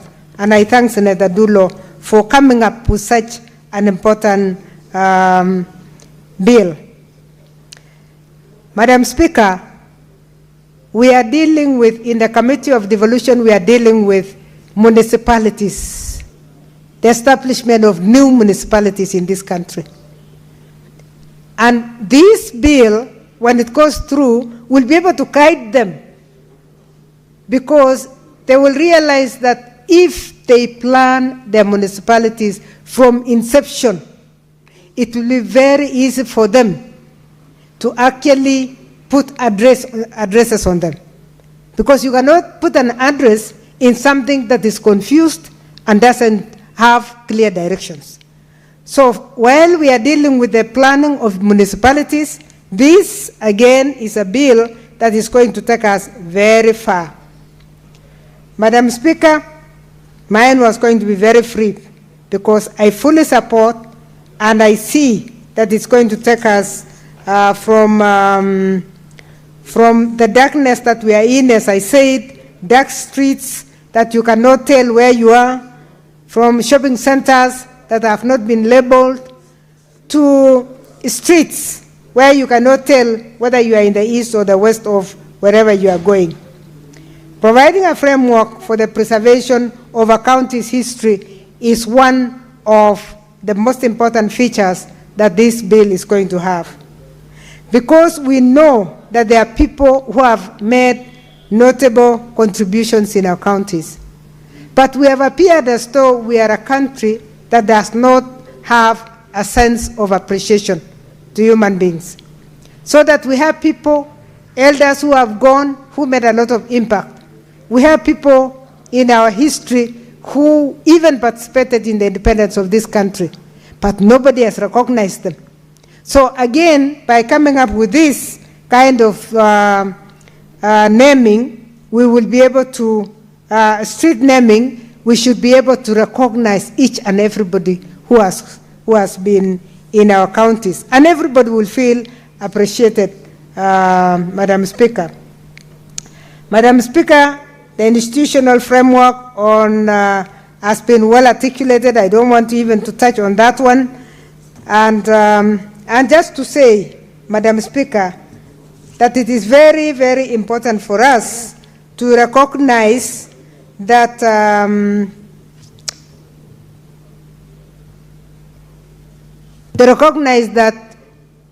an organized way of creating an address system is the foundation of the development of any municipality, any town, and any city. And we should support this bill and make sure that it moves from this house today to the next house so that it comes back for ascending. With those remarks, Madam Speaker, I support. Senator Nyamo, did you want to contribute? Senator Nyamo.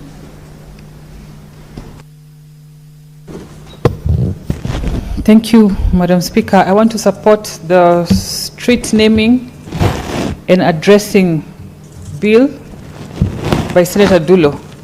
Mr. Speaker, this is a very progressive bill, and this is one of those legislations that whose impact will be felt directly by the people.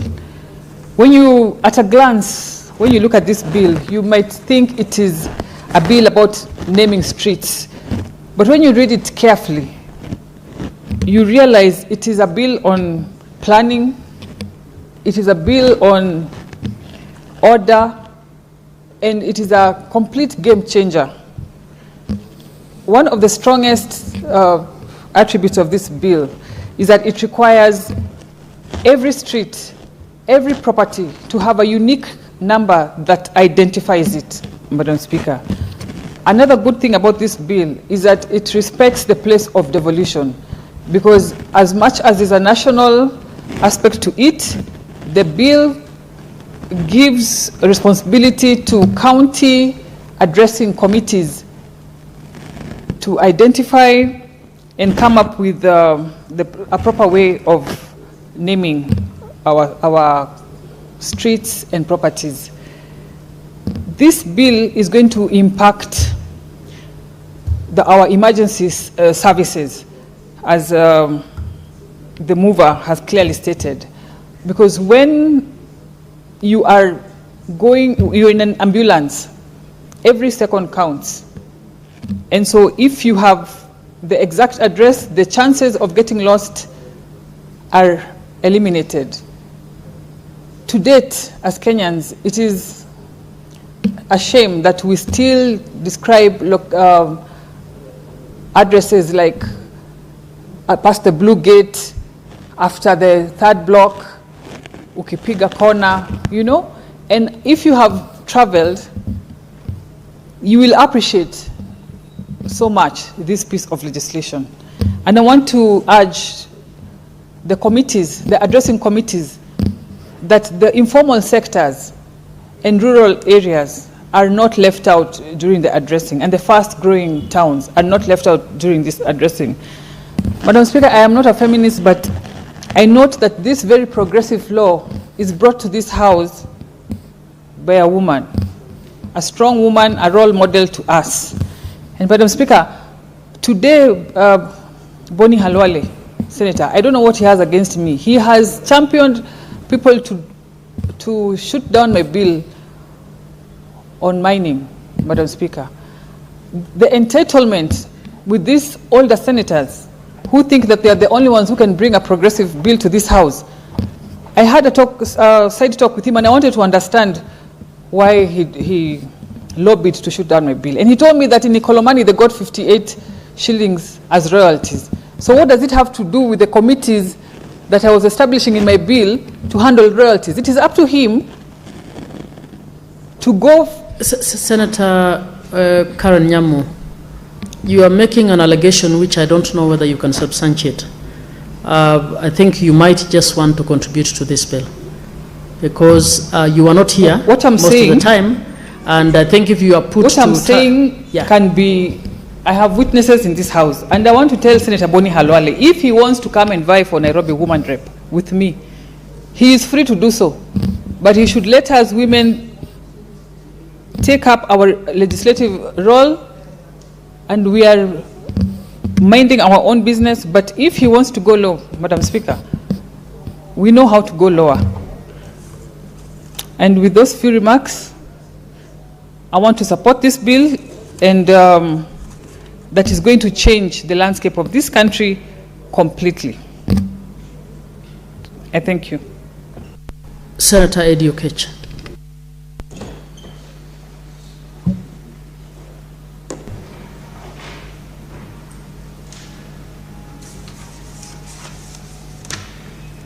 Madam Speaker, right from the onset, may I support and appreciate the depth of this bill.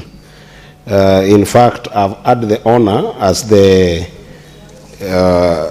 Chair of Roads and Transport Committee to be able to canvass through this bill when it was brought to my committee, and I want to appreciate Senator Dulo for this incredible piece of legislation that she has brought. In fact, it's one of the most forward-thinking pieces of legislation that we have in our country, Madam Speaker. I don't imagine where we can see that a number of countries are now moving towards digital address system, that in our country we are still struggling with address systems of locations, homes, commercial places, in such a way that, Madam Speaker, if you may think about it, people struggle to even just name where they're going by landmarks. You'll find Senator Matthew sometimes coming to Nairobi from his home constituency. When he's giving you direction, he wants to tell you that come near this building or that building or this kind of landmark. In a time that other countries that have made adventurous strides on technology are now in nanotechnology, and we are still struggling with simple address systems. So it is a very forward-thinking bill that we must appreciate Senator Dulo for. And Madam Speaker, this bill, the way it is constructed and the way we worked on it together with Senator Dulo, is a bill that will solve a lot of problems that I wish that this House will even be able to fast track. If you look at part 2 of the bill, it talks about institutional framework on national addressing system. This framework, Madam Speaker, has been put to the extent that it deals with a number of indices that pertain to the Land Commission and pertains also to the departments, state departments that will deal with communication, Madam Speaker, to the extent that the setting up of this bill will move us very fast from just normal and typical addressing system to catching up on the digital address system, Madam Speaker. And Madam Speaker, the essence of this bill, if you look at it, the way it is constructed, Madam Speaker, I like the contribution by my sister and senior, Senator Kamar. The first sense that it brings about, Madam Speaker, is the idea of rapid response to emergencies that we have in this country, Madam Speaker. Madam Speaker, there is nothing that will save lives than having accurate street names and property numbers that will allow things like ambulances, even police, and sometimes even firefighters reach and be able to locate victims of different emergencies in our country more instant than what this bill proposes, Madam Speaker. To that effect, Madam Speaker, I can see how this bill will help us to eliminate delays where we no longer depend on landmarks, as I've said, or sometimes even kiosk. And you know, some people from the villages will look ridiculous if we were using things like trees and informal stages. It used to be that when I came to Nairobi first, Madam Speaker, when you wanted to locate yourself within Nairobi CBD, you simply went to OTC and sometimes to Afya Center. And then you start getting your bearing from OTC and Afya Center, Madam Speaker. Just imagine the kind of delay if this was to be supposed to be the firefighters going through OTC, which still has got a lot of traffic, to locate where they need to go. And sometimes even just to deal with the traffic that we see in this city, Madam Speaker, it is extremely important that we can be able to name our streets, our businesses, our residential areas properly, which is what this bill proposes, Madam Speaker. Madam Speaker, alongside that, Madam Speaker, you've seen a number of companies coming into the country. I came from the private sector, and if you see me celebrating this bill, Madam Speaker, it's because of the kind of menace I saw in the private sector.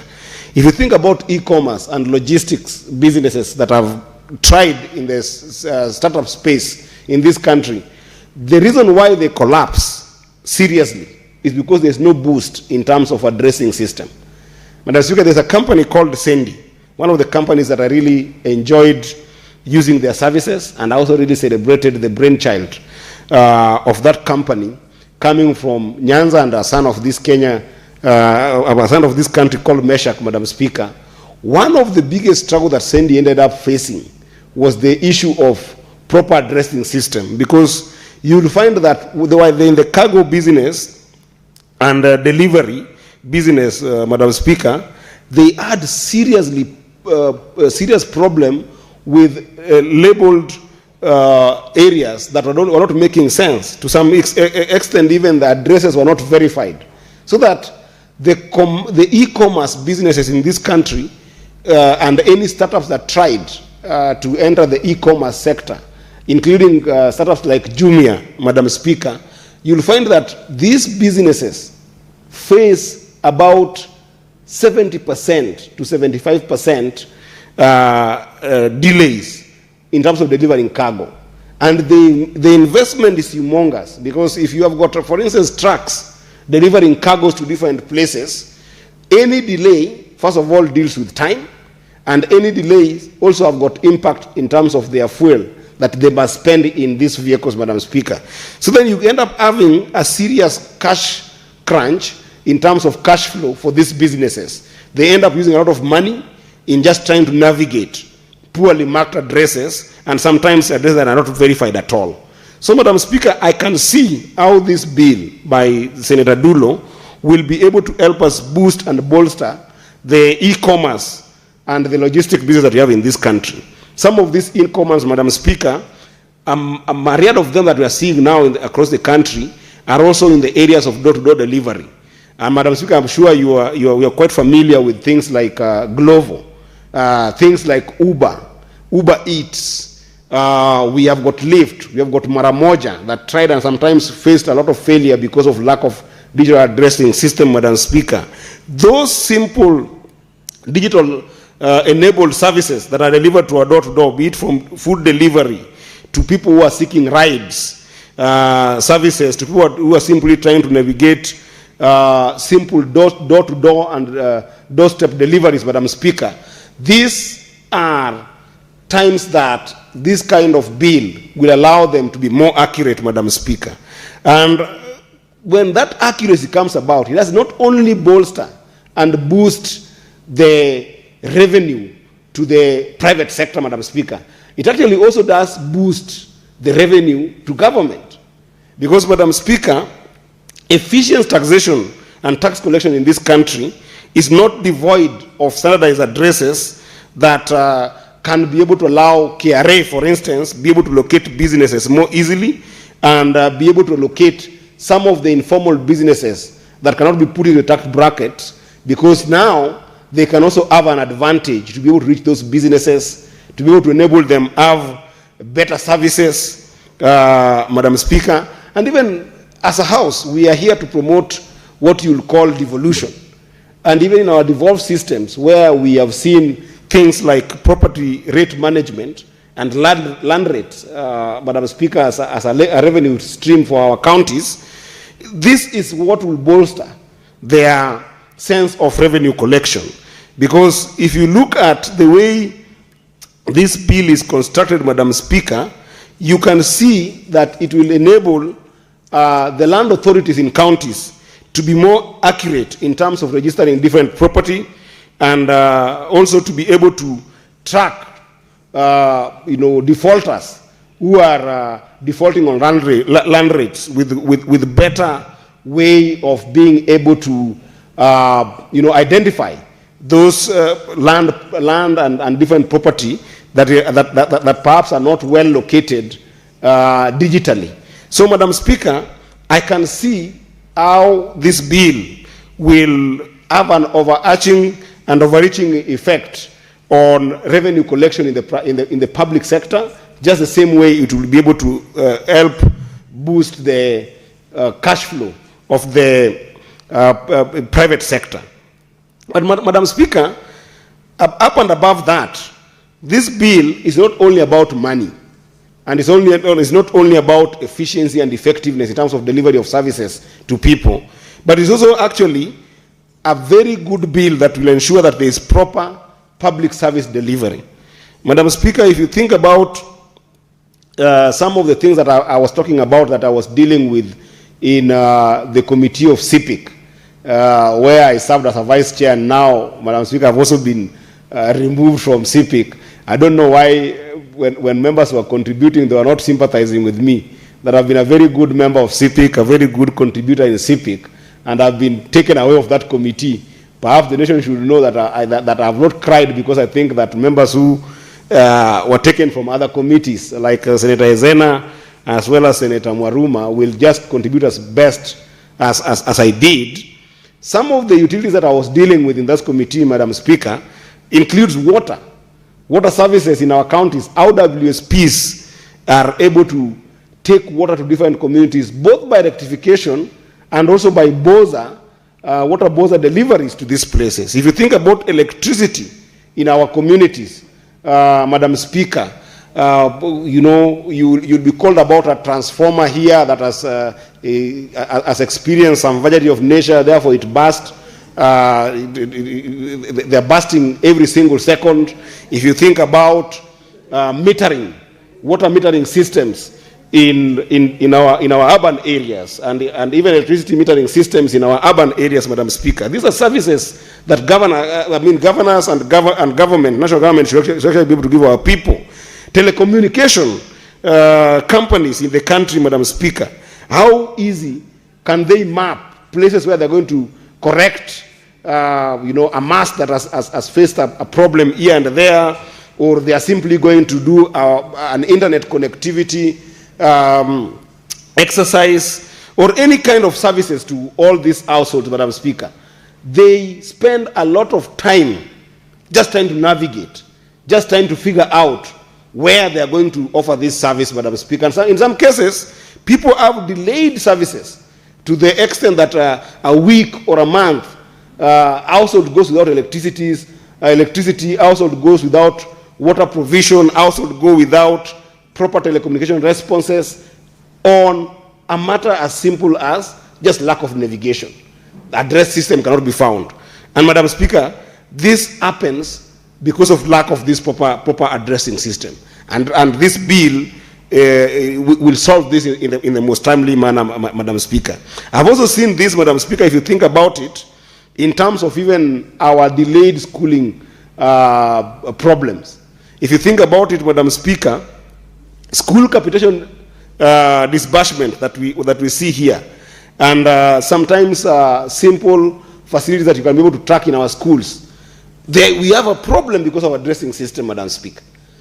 Think about even when our kids are going towards examination, and you have sent officers to take exams to different places, and you are told that exams arrived in some places 2 days late, some have arrived hours late, and you want to harmonize a way with which all the exams can start at the same time.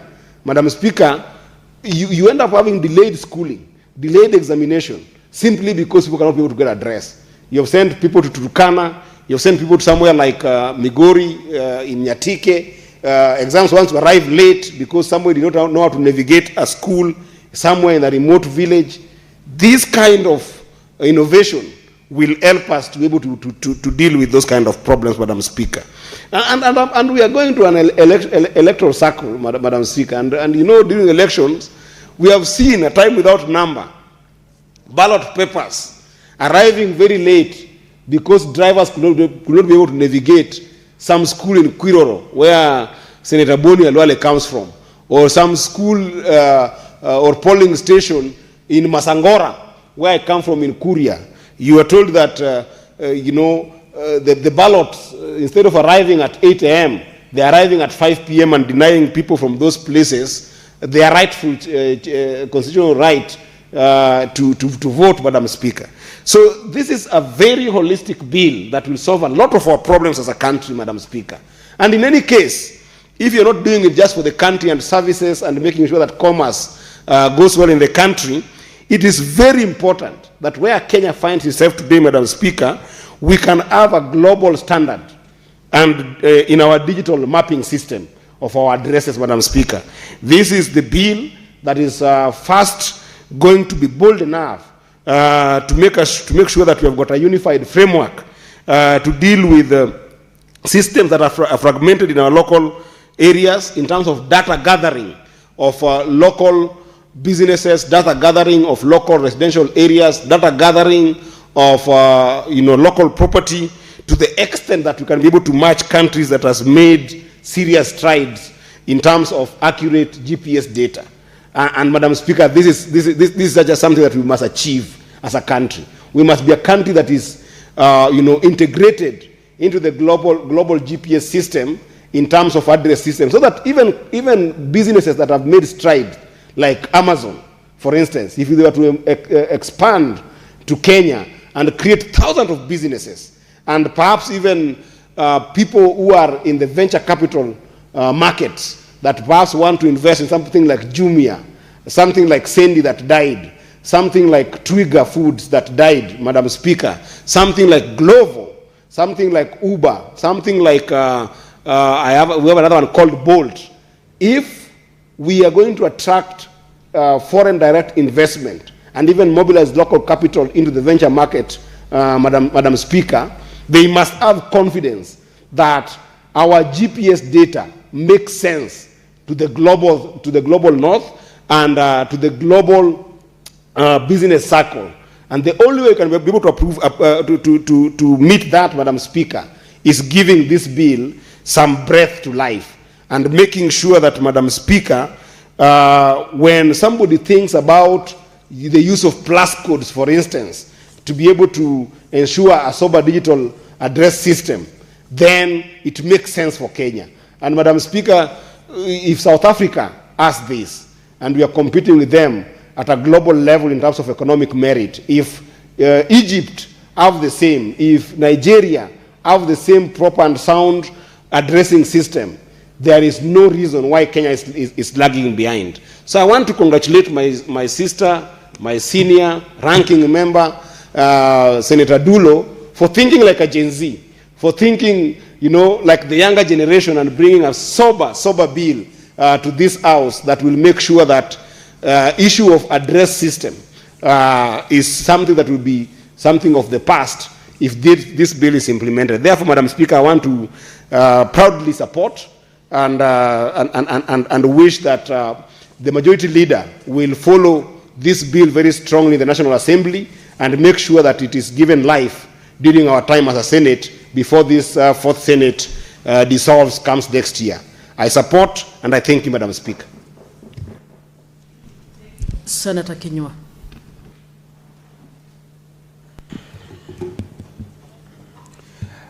Asanti Bi Speaker kunipa fursa hii, na nataka kumpongeza Senator Dulo kwa kuleta mswada huu wa mfumo wa utambuzi wa anwani za majengo na upeaji majina barabara.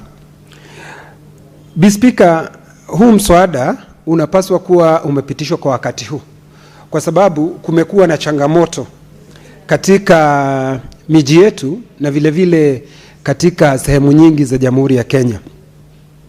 Lakini tukipata kupitisha mswada huu, kutakuwa na udhabiti kujua mahali ambapo mtu anakoenda. Bwana Spika, mtu akisafiri nchi zingine ambazo zimeendelea, Bwana Spika, Abi Spika, inakuwa ni rahisi sana kupata ramani mahali unakoenda, kwa sababu majengo ya nyumba yamewekwa alama vizuri na vile vile yanajulikana kwa majina. Barabara zina majina na vile vile sehemu zote mahali unapitia kuna majina. Bi Speaker, mswada huu ukipita itaweka wazi, kwa sababu hapa nchini unapata hata wakati kumekuwa na janga la moto, inakuwa ni vigumu sana haya magari ya kuzima moto kuweza kufika mahali ambapo mtu angelitaka kwenda kuzima ule moto. Sio hiyo peke yake, Bwana Spika, hata wakati kuna haya mashambulizi, pengine upige simu unataka usaidizi, huwezi ukaambilia mtu mahali upo, kwa sababu miji yetu vile vile manispaa zetu ziko katika hali shagarabagara. Kisa na maana kwa sababu hakuna mpangilio wote ambao umewekwa wazi. Kwa hivyo nataka kukubaliana na Senator Dulo, na huu mswada, Bi Speaker, unapaswa ukuwa umepitishwa wakati huu tunaongea, kwa sababu Bi Speaker, kitu cha kwanza wakati tunaanzisha miji yoyote ni kuwe na zile ramani ambazo zimewekwa wazi, na zikiwa zimewekwa wazi unaona ya kwamba tutakuwa tukizuia mambo mengi. Sio tu huu kupatia majina, Bwana Speaker, Abi Speaker, lakini vile vile hawa watu ambao wanaiba mali wanaweza wakasimamishwa na mswada huu, kwa sababu tukiweza kuwa na mfumo mpya wa kusema hospitali iko hapa, jina la ile hospitali, na sio tu Bi Speaker kusema ya kwamba hospitali iko pale, lakini kunapaswa kuwe na mikakati dhabiti ya kusema ya kwamba hata alama na vile ambavyo hizi barabara ambavyo zinapewa majina ama ile lamani ambayo itakayotumika, Speaker, imeelezewa wazi hapa katika mswada huu. Kwa hivyo, Speaker, huu mswada ni mswada ambao utachangia mambo mengi. Utachangia mambo ya kidharura, tutakuwa tumeweza kujiondoa katika zile changamoto bwana Speaker. Speaker, vile vile ikiwa ni taasisi tofauti ambazo zinahusika, kama ni wale watu ambao wanahusika kuhusu mambo ya kawi ama stima, Speaker, wale ambao wanahusika na mambo ya maji, Speaker, wanaweza kufuatilia vizuri. Wakati unaweka maji, unajua sehemu hii inapaswa kuwa ni ya maji, na kuna vile vibao ambavyo vimewekwa vizuri, na mtu anaweza kujua hii sehemu inapaswa kutumiwa kufanya kazi gani na ile nyingine inapaswa kutumia kufanya kazi gani. Speaker, mimi na wewe tuko katika kamati ya elimu. Ukitembea sehemu nyingi huwezi kujua mahali kunapaswa kuwa kama ni shule ya chekechea ama ni hizi shule gani yoyote, lakini kukiwa na hizi ramani unaweza kufuatilia vizuri. Tumekuwa na wewe tukizunguka, mfano Mombasa, tumezunguka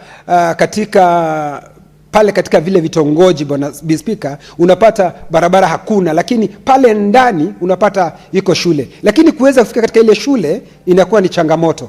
Ikiwa kumetokea mfano kuna jambo lolote, mkasa wa moto, kumetokea mkasa wa upepo, pengine vitu vimebomolewa, hata kumwambilia mtu mahali ulipo inakuwa ni changamoto, Speaker. Speaker, ni vizuri huu mswada hivi umeletwa bwana Speaker, na mimi nasema umechelewa kwa sababu nchi nyingi ambazo tunatembelea haupaswi kumuuliza mtu njia. Ukija hapa Nairobi, na mji huu ndio mji ambao tunaweza tukajivunia, unapata hata kujua, ukiambiliwa mahali utaenda, hakuna chochote kinakwambia, na vibao havijaandikwa vizuri. Ukijaribu kutumia hata mifumo ya kisasa ambayo unatumia Google Maps, inafika mahali unapata barabara imepotea kabisa. Kisa na maana hakuna zile ramani ambazo zimeandikwa vizuri. Kwa hivyo mswada huu, nikitaka kumpongeza Senator Dulo, mswada huu utatusaidia, Speaker, sio tu kwa mipango ya kitaifa ama mipango ya gatuzi zetu, lakini hata vile vile maisha yetu kama wananchi wa Kenya itakuwa imepungua. Kwa nini? Ukiwa unatumia gari, Speaker, unaweza ukazunguka mji huu wa Nairobi bila kujua mahali unakokwenda, kwa sababu hakuna ramani thabiti ya kuonyesha mahali unakwenda. Ukitembelea nchi kama Dubai, hauhitaji kumuuliza mtu yoyote, kwa sababu kuna ramani ambazo ziko wazi, unaweza kuziona. Ukienda kama Marekani ni wazi, nyumba unaona vile ambavyo namba zilizowekwa, unajua upande huu ni namba zipi ziko, upande huu ni namba zapi ziko. Lakini ukitembelea hili jiji letu la Nairobi, Speaker, utafikiria na mji wote ni kitongoji duni, Speaker. Ukianzia kutoka hapa, ukitembea uwezi jua nyumba ni lipi, rangi ni tofauti, hakuna nambari yoyote, uwezi jua ni nyumba ni ipi. Nyumba zenyewe, Speaker, hazipakwi rangi, ni nyumba kuu. Na jua mswada huu utasaidia katika hiyo hali ya kuweza kuonyesha wazi na kusaidia katika mambo ya kuweka ramani, ndio tuweze kusonga mbele, nitasaidia hata kupanga. Speaker, naunga mkono mswada huu na nampongeza Senator wa Isiolo Dulo kwa mswada huu, na nataka kuhakikishia kwamba tutaunga mkono, ndio Senate hii itakapokuwa ikimaliza kazi yake tukue tumepitisha mswada huu. Ndiposa ukitembea na nyuki unaweza kuona hii sehemu ni gani. Tukienda Isiolo tunaona barabara ambayo inaitwa Dulo. Ukienda mahali kunaitwa Eldoret tunaona barabara ambayo inaitwa Professor Kamar, na ni barabara ambayo imenyoka vizuri na barabara ambayo imetengenezwa. Nasema asante, Speaker, na naunga mkono. Honorable Senators, I don't see another request for contribution, so I wish to call upon the mover to reply. All fast. Thank you very much, Madam Speaker, and all those who have contributed to this particular bill. Madam Speaker, as members have said, this bill will solve a lot of problems in our country, economically, socially, and also putting things in order as far as service delivery is concerned, revenue collection is concerned, security, planning. Because sometimes back when I went to my county in some of the villages, whenever there is an emergency, there is no road actually that will be able to guide you very fast and getting mothers who are requiring quick action as far as service delivery is concerned. And I think if this bill is put into operation, Madam Speaker, this will actually be a game changer. And again, Madam Speaker, it will also encourage international companies to come and invest in this country, because it's easy to deal with the business, because somebody can sit even in the US or UK and make sure that they have actually planned their business properly and followed how their businesses are doing.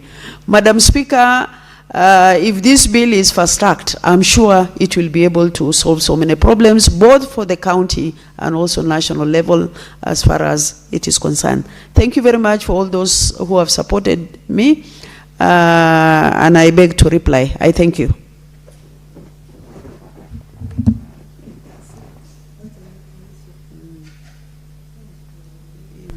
Senator Dulo, you want to request deferring of the putting the question?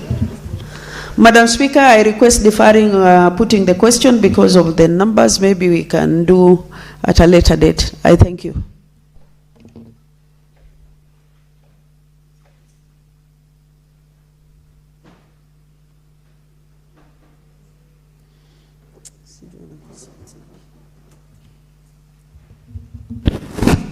For convenience of the Senate, it's now 6:20.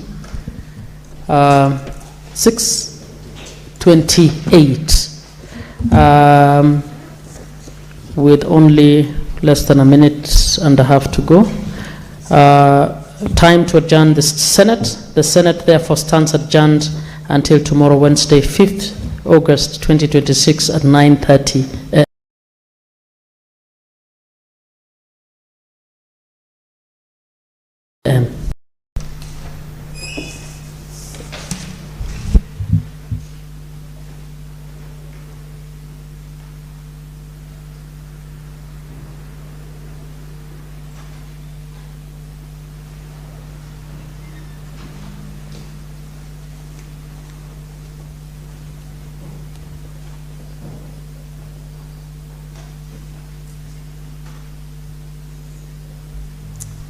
Congrats. Done.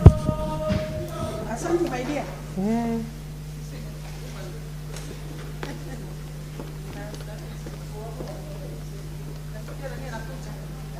Nani?